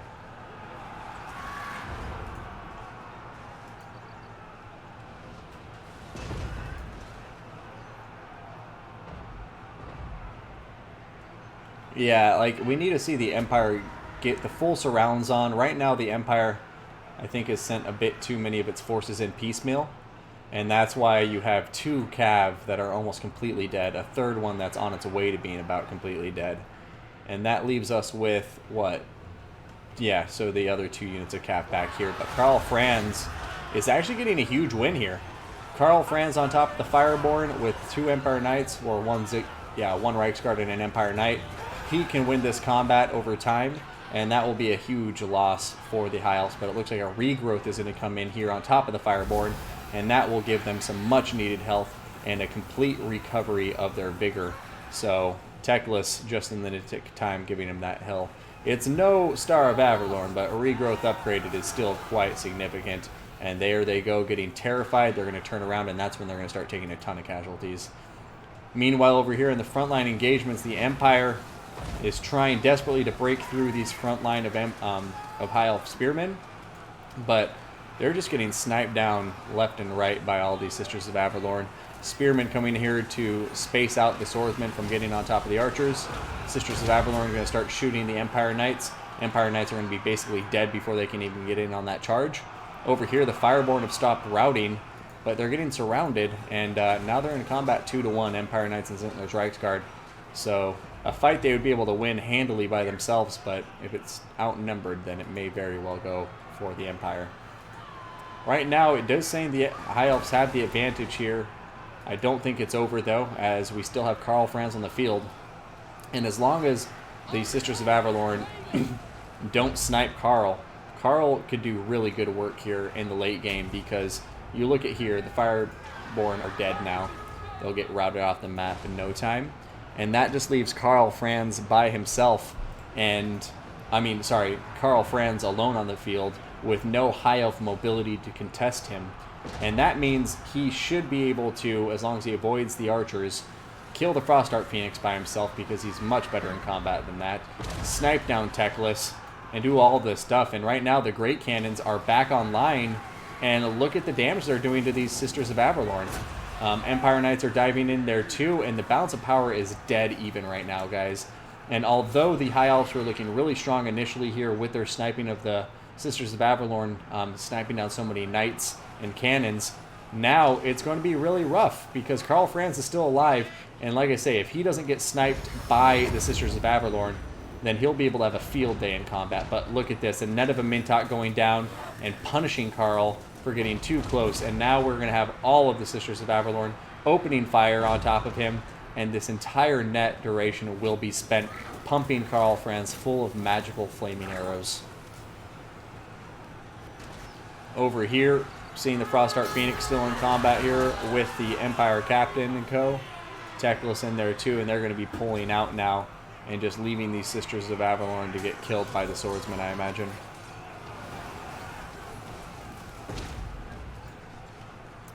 But a very, very, very damn close game. Frostheart Phoenix once again showing its use, diving in here to the Reiksguard. Speaking of the Frostheart Phoenix, I did want to double check its stats to make sure I understand them. 9 melee attack debuff, armor piercing debuff, and yeah. Uh-oh, Karl Franz coming in. Sisters of Avalorn do appear to be compromised. Karl Franz diving in on top of Teclis. Teclis doing everything he can to sneakily wiggle around in and out of that, in and out of those charges from Karl Franz, narrowly avoiding them. But right now, the Empire is starting to take the power bar away from the High Elves, and like, there we go. Karl Franz on top of Teclis. It's only going to take a few seconds, and he will be able to kill Teclis without any problem. Terror kicking in on top of Teclis. Frostheart Phoenix diving in now to try to counter Karl Franz and buy some time for Teclis to get out of there. Perhaps pop the Shoshin or Shakroi, get healed up, and then throw down a regrowth to help the Phoenix. But oh my goodness, is Teclis going to come back, or is he going to rout off the map? Oh, there he is! He's back on the map. But here comes some Empire Knights trying to take him out. Sisters of Avalorn firing into him. And Teclis is now alive. There goes the regrowth. Is it going to cast in time on top of that Frostheart Phoenix? It certainly is. And there goes our Earthblood for the Empire. And just like that, guys, I think the Empire's going to take it. Teclis getting pinned between some Empire Knights. The Frostheart Phoenix diving in here, trying to help, triggering perhaps some terror there. But Teclis is wavering, and in comes an Empire Captain. And Karl Franz is so close by to where I just can't imagine Teclis getting out of this alive. Oh, Karl Franz in the slow-mo charges. Going after Teclis. Teclis going to start running. He's wavering, but he's still alive. But will he be able to escape the clutches of Karl Franz?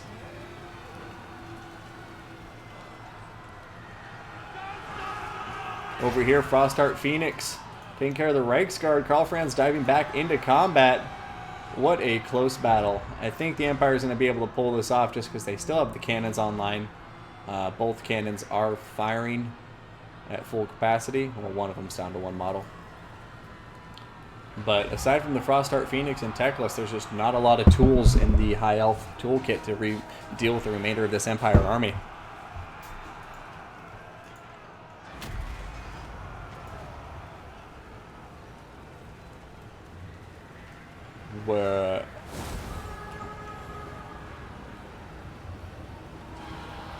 Yeah, Captain on foot.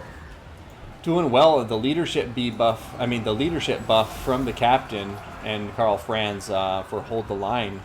Yeah, defense and leadership. It really helps hold this Empire army together. And now that, oh man, this is crazy. It's coming down to the wire, and you can see that Teclis with the Frostheart Phoenix and some Spearmen are desperately trying to claw this back in their corner. But with both artillery pieces still online, it's going to be tough. Sisters of Avalorn, there's a couple of them still on the field of battle, firing into these Reiksguard. Frostheart Phoenix looks like it's going to go ahead and try to dive in and take them out. But yeah, I mean, this is going to be tough. There's only 55 High Elf units against 264 Empire. Numbers aren't everything, obviously, but when Karl Franz is one of those numbers, you got to be doubtful of your odds. Teclis still has a lot of magic, though, perhaps. He has the Greater Arcane Conduit on him, so a regrowth could be in store. Depending on how much magic he's used already. I know he's used some Nets of a Mintox, so he may be running low, but looks like Powell...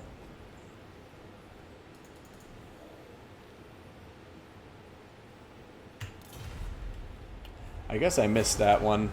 My apologies, because everybody's talking about Whiteline.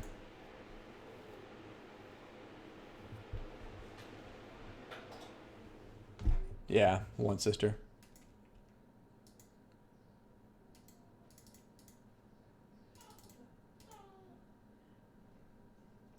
Yeah, very good game to both players.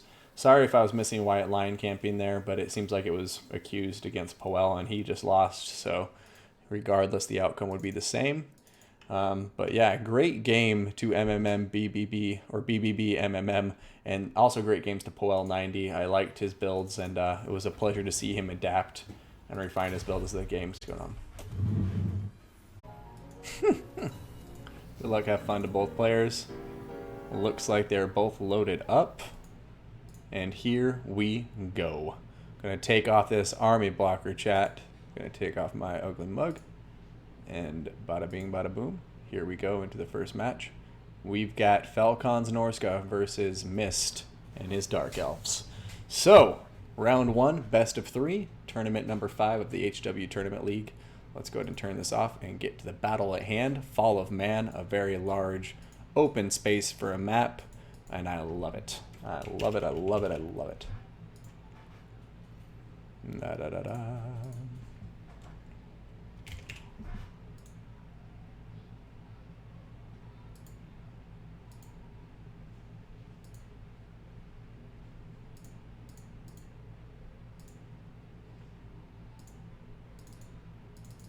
Okay, and there they go, loading into the battle now.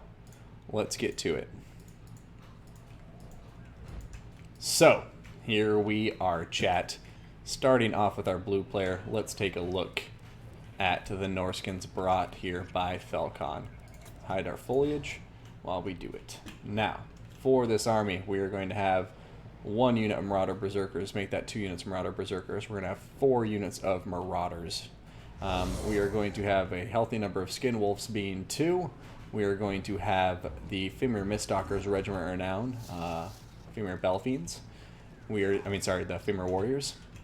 Aside from that, we will have out in the front vanguarded what appears to be 3 Marauder Horsemen, all looking at each other. It's very beautiful in sight indeed. We are then going to have for the Hero Monster Squad a Frost Worm up in the air. We're going to have the Marauder Horsemen down on the ground, and then we're going to have the Marauder Chieftain up in the Mammoth. Now, Shaman Sorcerer of Death will have Spirit Leech and Life Leeching. And then the Marauder Chieftain will have nothing on top of him. I think it's because I've hosted the battle as a spectator is when this lag is happening.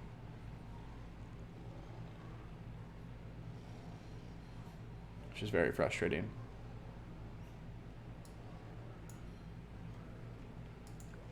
Talk about triangles.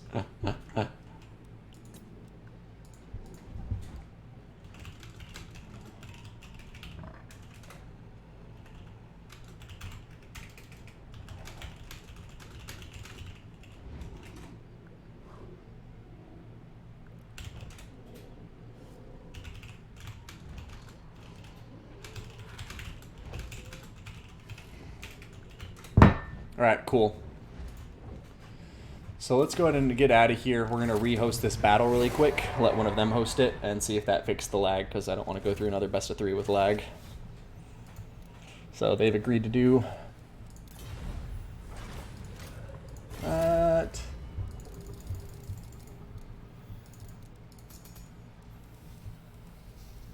I honestly think it's me hosting it as a spectator that's doing it more so than the players. But we will see.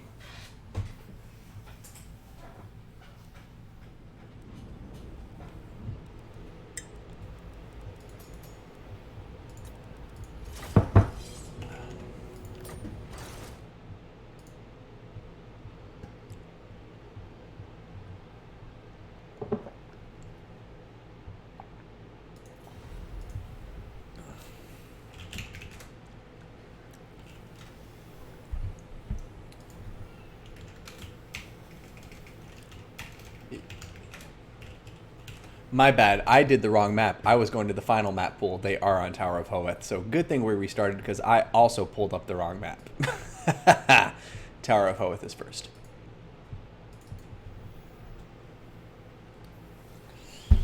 All right, here we go, chat. Or so I hope.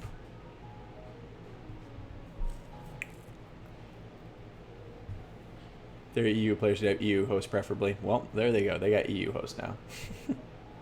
I'm a Yankee boy indeed. All right, to get this army blocker off. Looks like we're back in the battle already. We'll throw up the intro screen again. Ba-da-ba. Norsca versus Dark Elves. Falcon versus Mist. And here we go. Tower of Hoeth is the map. Not Fall of Man. Fall of Man will be the finals. And we'll see who comes out on top. Oh, God, I missed so much.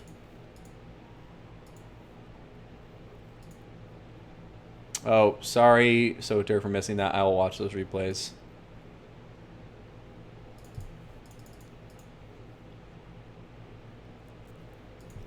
Oh, crap. I totally missed this stuff. Sorry, Maximilian and Soter. I totally missed that.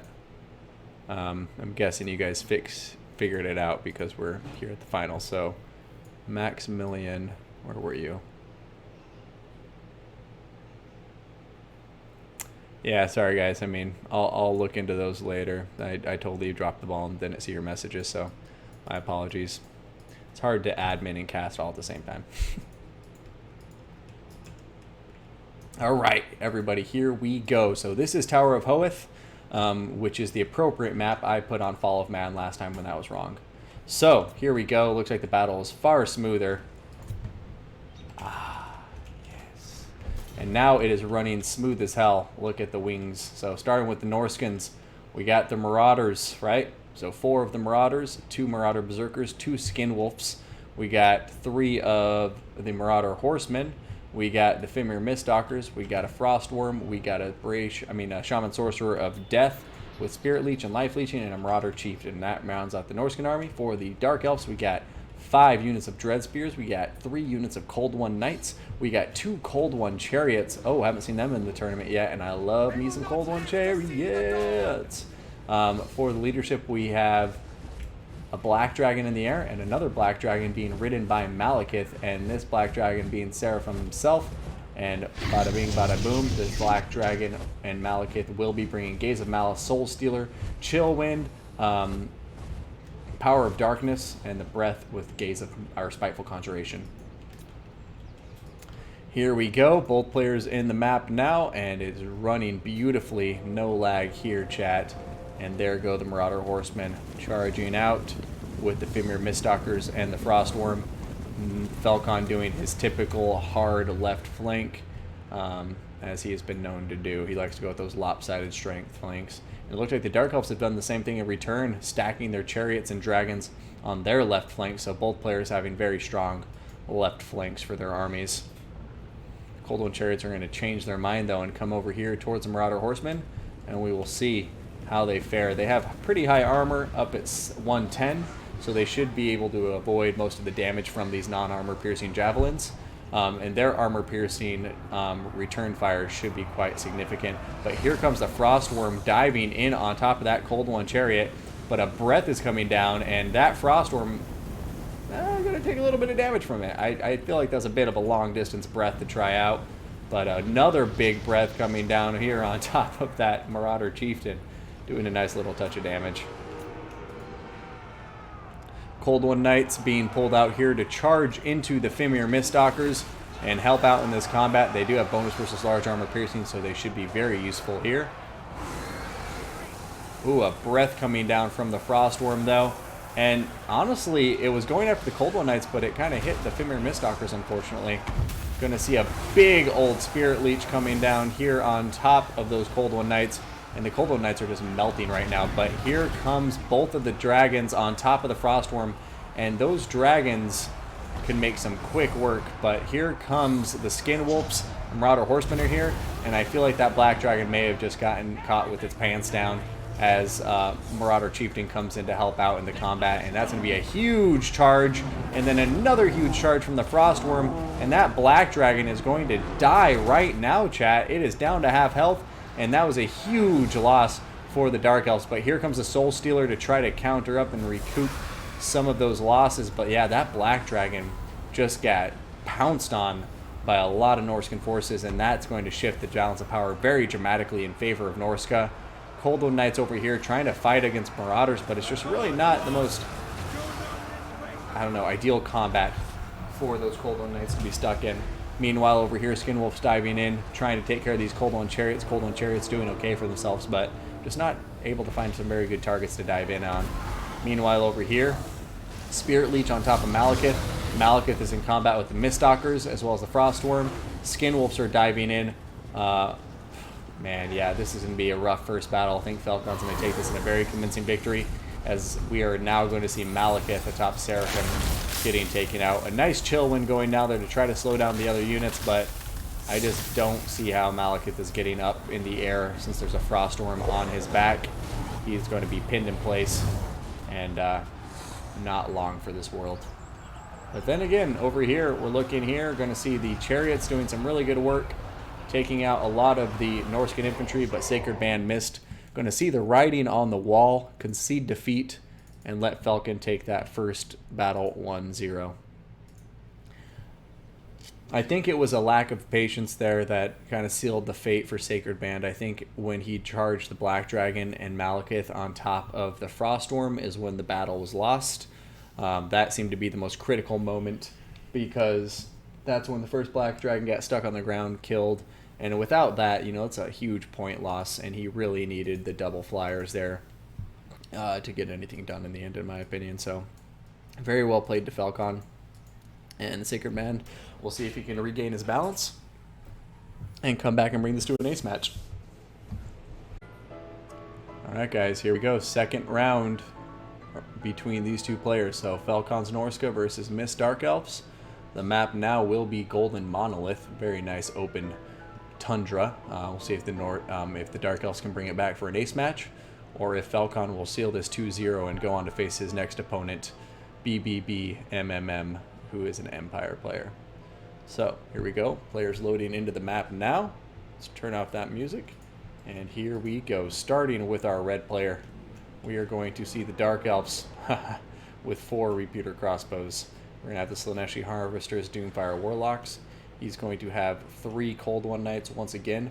3 Witch Elves. I love that pick. You got to get the Rampage across the line here. So 3 Witch Elves for that Rampage. And then he's going to have 2 units of Dread Spears as well. Now, for the leadership, we are going to have Malekith, it would seem, on top of his Cold One. Malekith going to be bringing with him to the field of battle today.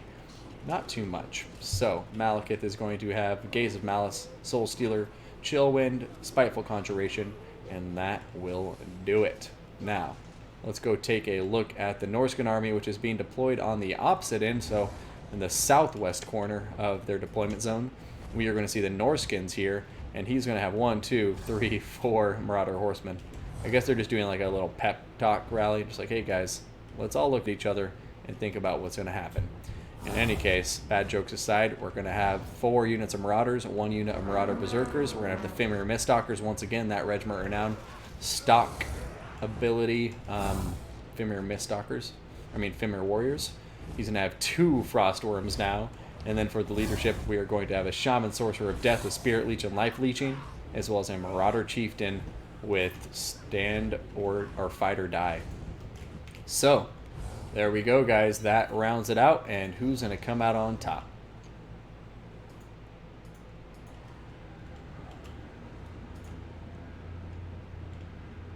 One of those is the Master. Did I miss the Master? Sorry. Oh, yeah. So 1 Master, 3 Horsemen. Good catch.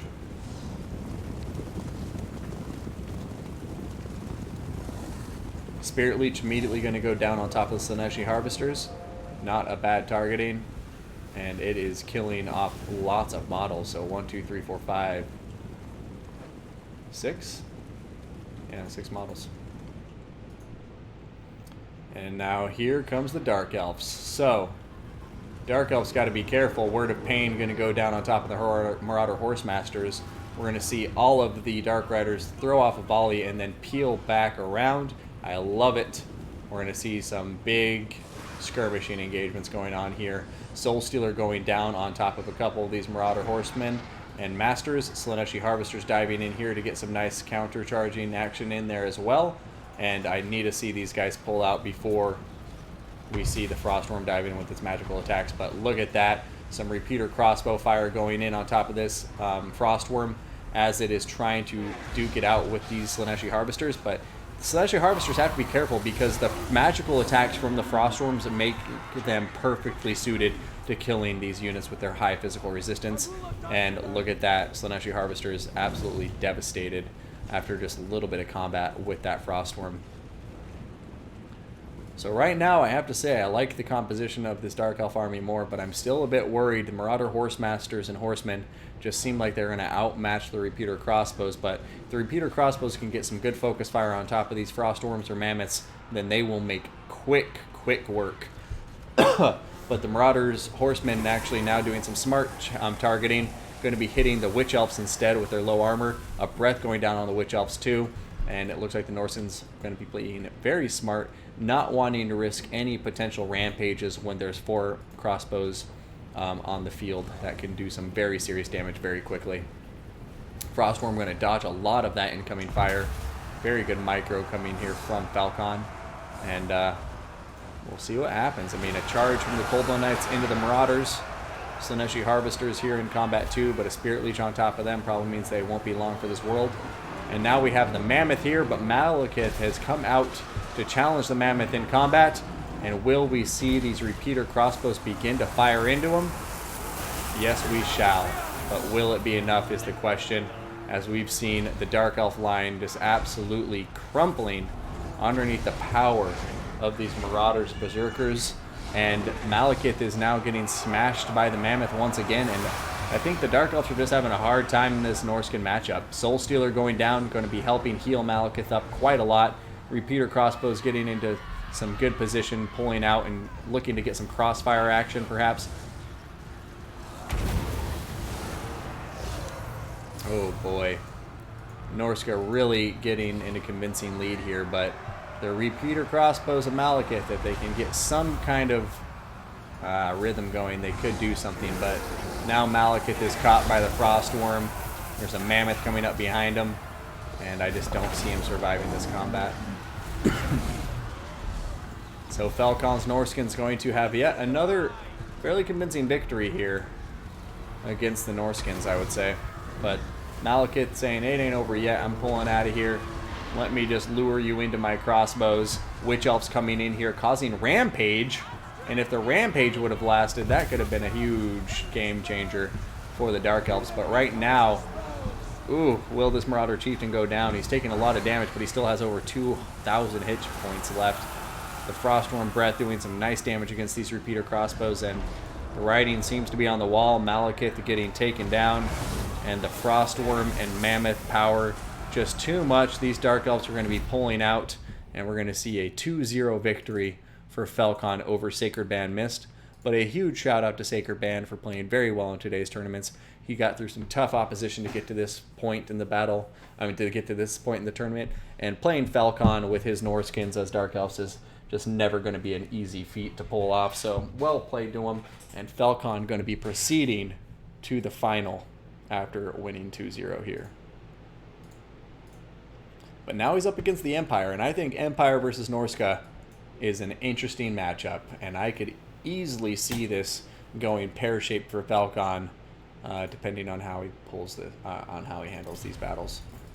Because we have some maps that have some very serious choke points.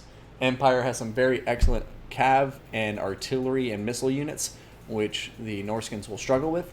And who knows? Maybe we'll see Falcon get knocked out here by BBB MMM, who's also been playing very, very well today. All right, guys, here's the final. Norsca versus the Empire. Falcon versus BBB MMM. Round 1 of a best of 3 and Tournament 5 of Season 2 of the HW League. So, let's go ahead and take this off, pause our music, and get into the battle at hand. Wood Elves are awesome. I like them a lot, you people. I don't play them too much, but they're one of those factions on my in my mind right now. You think common consensus is Dark Elves is the worst of the elves, but aren't terrible or anything. Wow, that's crazy.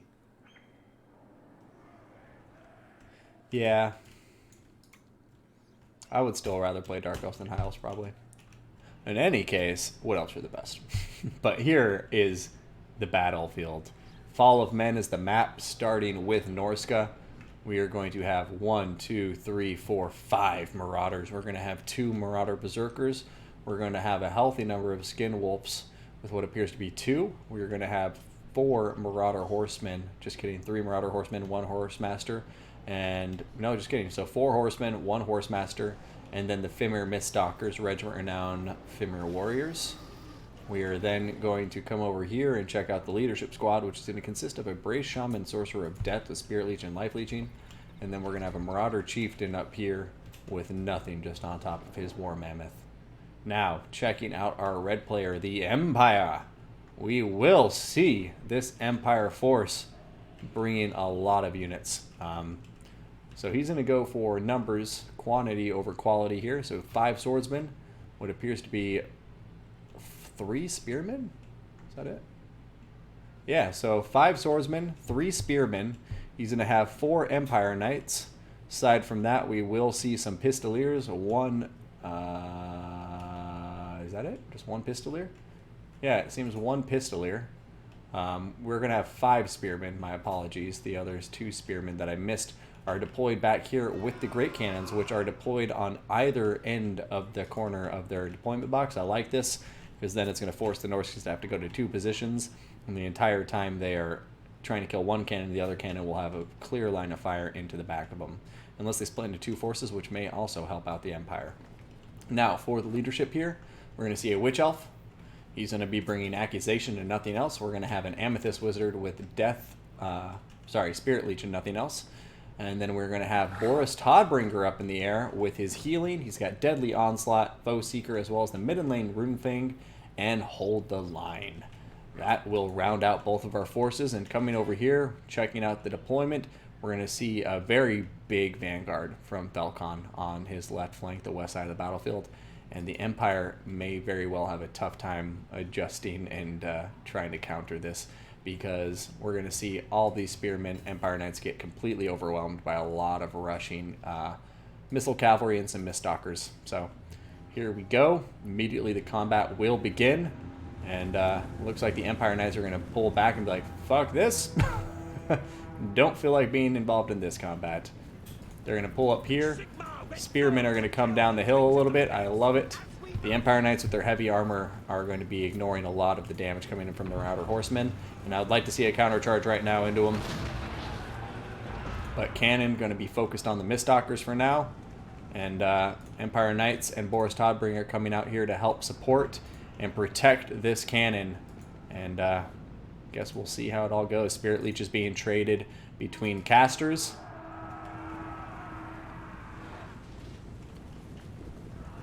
But yeah, Cannon's already about to get shut down now. Getting into the back line, the Marauder Horsemen doing quite a lot of work there. Spearmen coming up here. We're going to see the Empire Knights diving here into the Miststalkers. Boris Todbringer diving in to try to help out in that combat against the Miststalkers. Cannon going to be okay for now. Empire Knights taking quite a lot of damage, but they are chasing off these Marauder Horsemen. And now, oh boy, it looks like the Empire may be in for a world of hurt here. As a rear charge of Skin Wolves comes in, they're not going to get a counter charge off. Those Skin Wolves are diving into the back of these Knights, and the rear charge penalty, plus all of the incoming missile fire. I think the Empire is dedicating too many resources here, trying to protect this cannon, and you need to see Boris Todbringer get out of here. Otherwise, he may very well die in combat. Empire Knights coming over here, trying to take down... Not sure what they're trying to take down, actually. I can't quite tell. But the Skin Wolves, Miststalkers, everybody's doing well. And the Empire right now has Boris Todbringer in a very awkward position, as the rest of the Empire army is over here doing okay. But, yeah, right now we're going to see a huge break. Boris is routing. Empire Knights doing a nice charge. We will see if that's enough to try and pull Boris out of this combat. But it looks like Boris is just getting stuck in place. There's Skinwolves, there's Miststalkers, all sorts of units he's getting caught up on, and he's just having a hard time pulling out of combat. And if Boris dies, then this battle is over for sure. There's a cannon over here that's going to continue firing in. Boris is going to shatter, and without a leader like Boris on the field, and with so many Empire Knights already dead, I'm having a hard time seeing where the Empire is going to be bringing this battle back. However, artillery still firing in, still doing some good damage. I think it was just a matter of investing too many resources into protecting a cannon when he should have pulled back here and just allowed his other cannon to do the talking, and probably use the cavalry just to try to focus on killing the infantry, because at this point in the battle, I think the Norscan infantry will be able to win it by itself. Like, honestly, these swordsmen and spearmen are going to start slowly losing the combat. Marauder Berserkers are just too much better than these low-tier chaff infantry that the Empire's brought to the field. And, yeah, I think this is just a matter of time before it's over now. The cannon can continue shooting in, but it's not going to do enough damage. There's too many Skinwolves. There's too many Marauder horsemen on the field. Too much infantry. And without Boris, writing's on the wall. And we have the Amethyst Wizard with Spirit Leech, but that's not going to be enough. Going to be throwing down another Spirit Leech, speaking of the devil, on top of the Fimmer Miststalkers. And BBB MMM is going to concede defeat for that first battle, leading us to a 1-0 lead for the Norskins.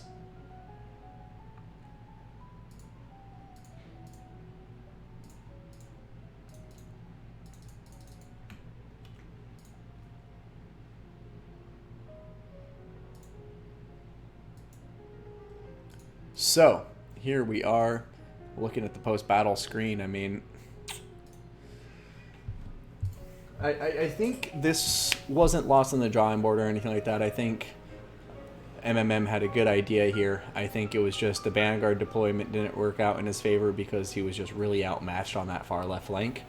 And then I think he invested too many resources to try to win back that flank, when I honestly think cutting your losses probably would have been better off there. Maybe even dropping the artillery, running them away, and then trying to regroup on top of the artillery later once the Norskins had moved on. But easier said than done. Good first match. Falcon has got the momentum, and he doesn't show any sign of stopping, guys. So we'll see if we're going to see this go to an ace match, if BBB can bring it back. And if he's going to bring it back, this is the map to do it. He's got the Empire on a map. Oh, my bad, I left up the Arc Elves. Silly me. But he's got the Empire on a map that has some excellent choke points. He can make great use of artillery and firepower here for the gunpowder. Some flying unit action. And as long as he plays it smart, he should be able to do it on this map. I think this is a map that the Empire can choose the pace at which they want the battle to happen because of the potential deployment when it comes to this map and its terrain features. We'll see it once we get into it. It's a pretty crazy map. People might hate me for putting it in the pool. But without further ado, let's go ahead, open up our intro screen, pause our music, and get into it from there. So, Falcon, Norska versus BBB MMM Empire. Round 2!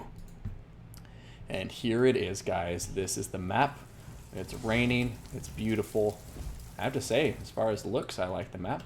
And here we go. A lot of choke points. This should be interesting. So, anybody who doesn't like it, you can deal with it. We've got 5 spearmen, 5 swordsmen. Beautiful. We're going to see here 3 pistoliers, 4 pistoliers, I'd say. I mean, we're going to see some Empire Knights.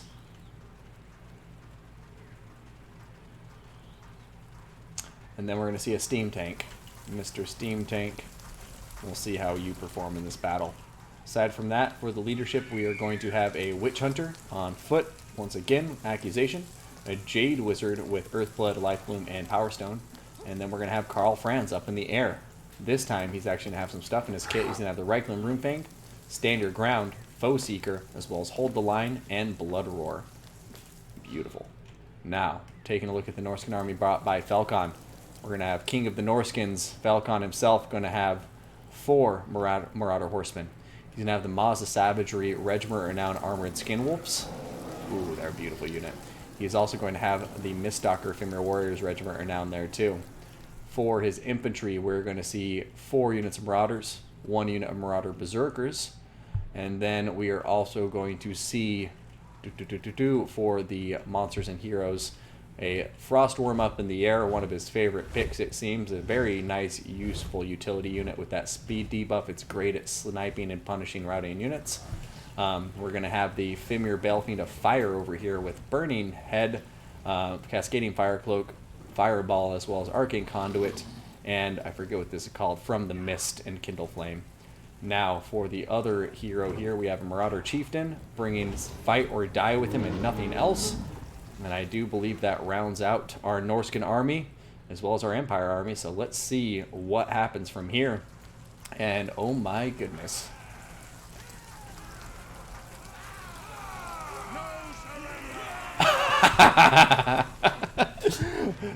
You see, this is why I find maps like this funny, because you never know what somebody's going to do. Like, this is never what I imagined he was going to do, to be completely honest.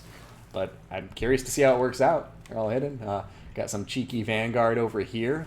And, yeah, this battle I think will be interesting. Maybe not. Maybe not. Maybe. I don't know. We're going to see some Earthbloods for sure. That's damn straight. And just so much infantry. I'm curious to see what a Mammoth is going to do when it charges into this. But alas, here we go. It's all in the imagination now, but soon enough we'll probably see what it's going to look like. And Pistoliers are out front, and both of these players going with strong skirmishing contingents. And I'm curious to see who comes out on top between the Pistoliers and the Marauder Horsemen. I'm sure in melee the Marauder Horsemen will come out on top, but Pistoliers, if they're running away, they have that direct fire that you can't dodge. They should do pretty well in the skirmishing fight. Meanwhile, looks like the Norskins, you know, they aren't going to be aware of where all the Empire forces are, because they're all hidden as of yet. But I'm sure he'll start sending out some scouts soon enough and discover their whereabouts. Meanwhile, seeing some swordsmen pull out, and oh my god, can you imagine a breath over here? But Karl Franz is coming in. Can he do it? Oh my god, is this going to be a breath? Oh no, he can't see the units yet. Karl Franz, I'm curious to see what he does here. He's looking like he doesn't want to come out and fight the Frostworm just yet, because the Frostworm obviously going to be a scary unit for him. But oh my goodness gracious, Burning Head going through, and look at all of the damage it is doing. Oh my goodness gracious. Just burninating so many of those Empire forces, and a breath going to come down here too, right? Or not, I don't know. But Karl Franz is not killing off that Frostworm like he needs to. And I really want to see him do that. But here comes a breath. And oh my goodness gracious. I have to be honest, like, this blob formation is really not going to pay off for the Norskins, right? I mean, for the Empire right now. But Karl Franz is in combat in the air with the Frostworm. Accusation has been popped down on top of him as well.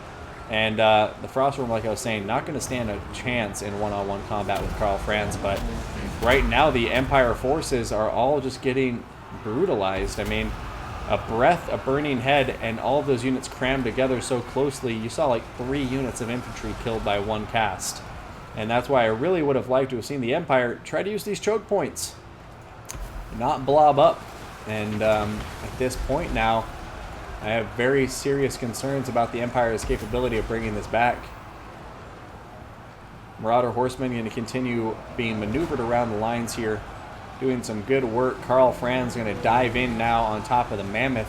The Marauder Chieftain taking a lot of damage on that initial charge from Karl Franz. And there he goes. Now he's going to be pulling back in the air, looking like he's going to go up for another charge perhaps. And, you know, we'll see if the Empire can start bringing this back. The balance of power is fairly even. It's definitely in favor of the Norskins, but another big Burning Head. And oh my god.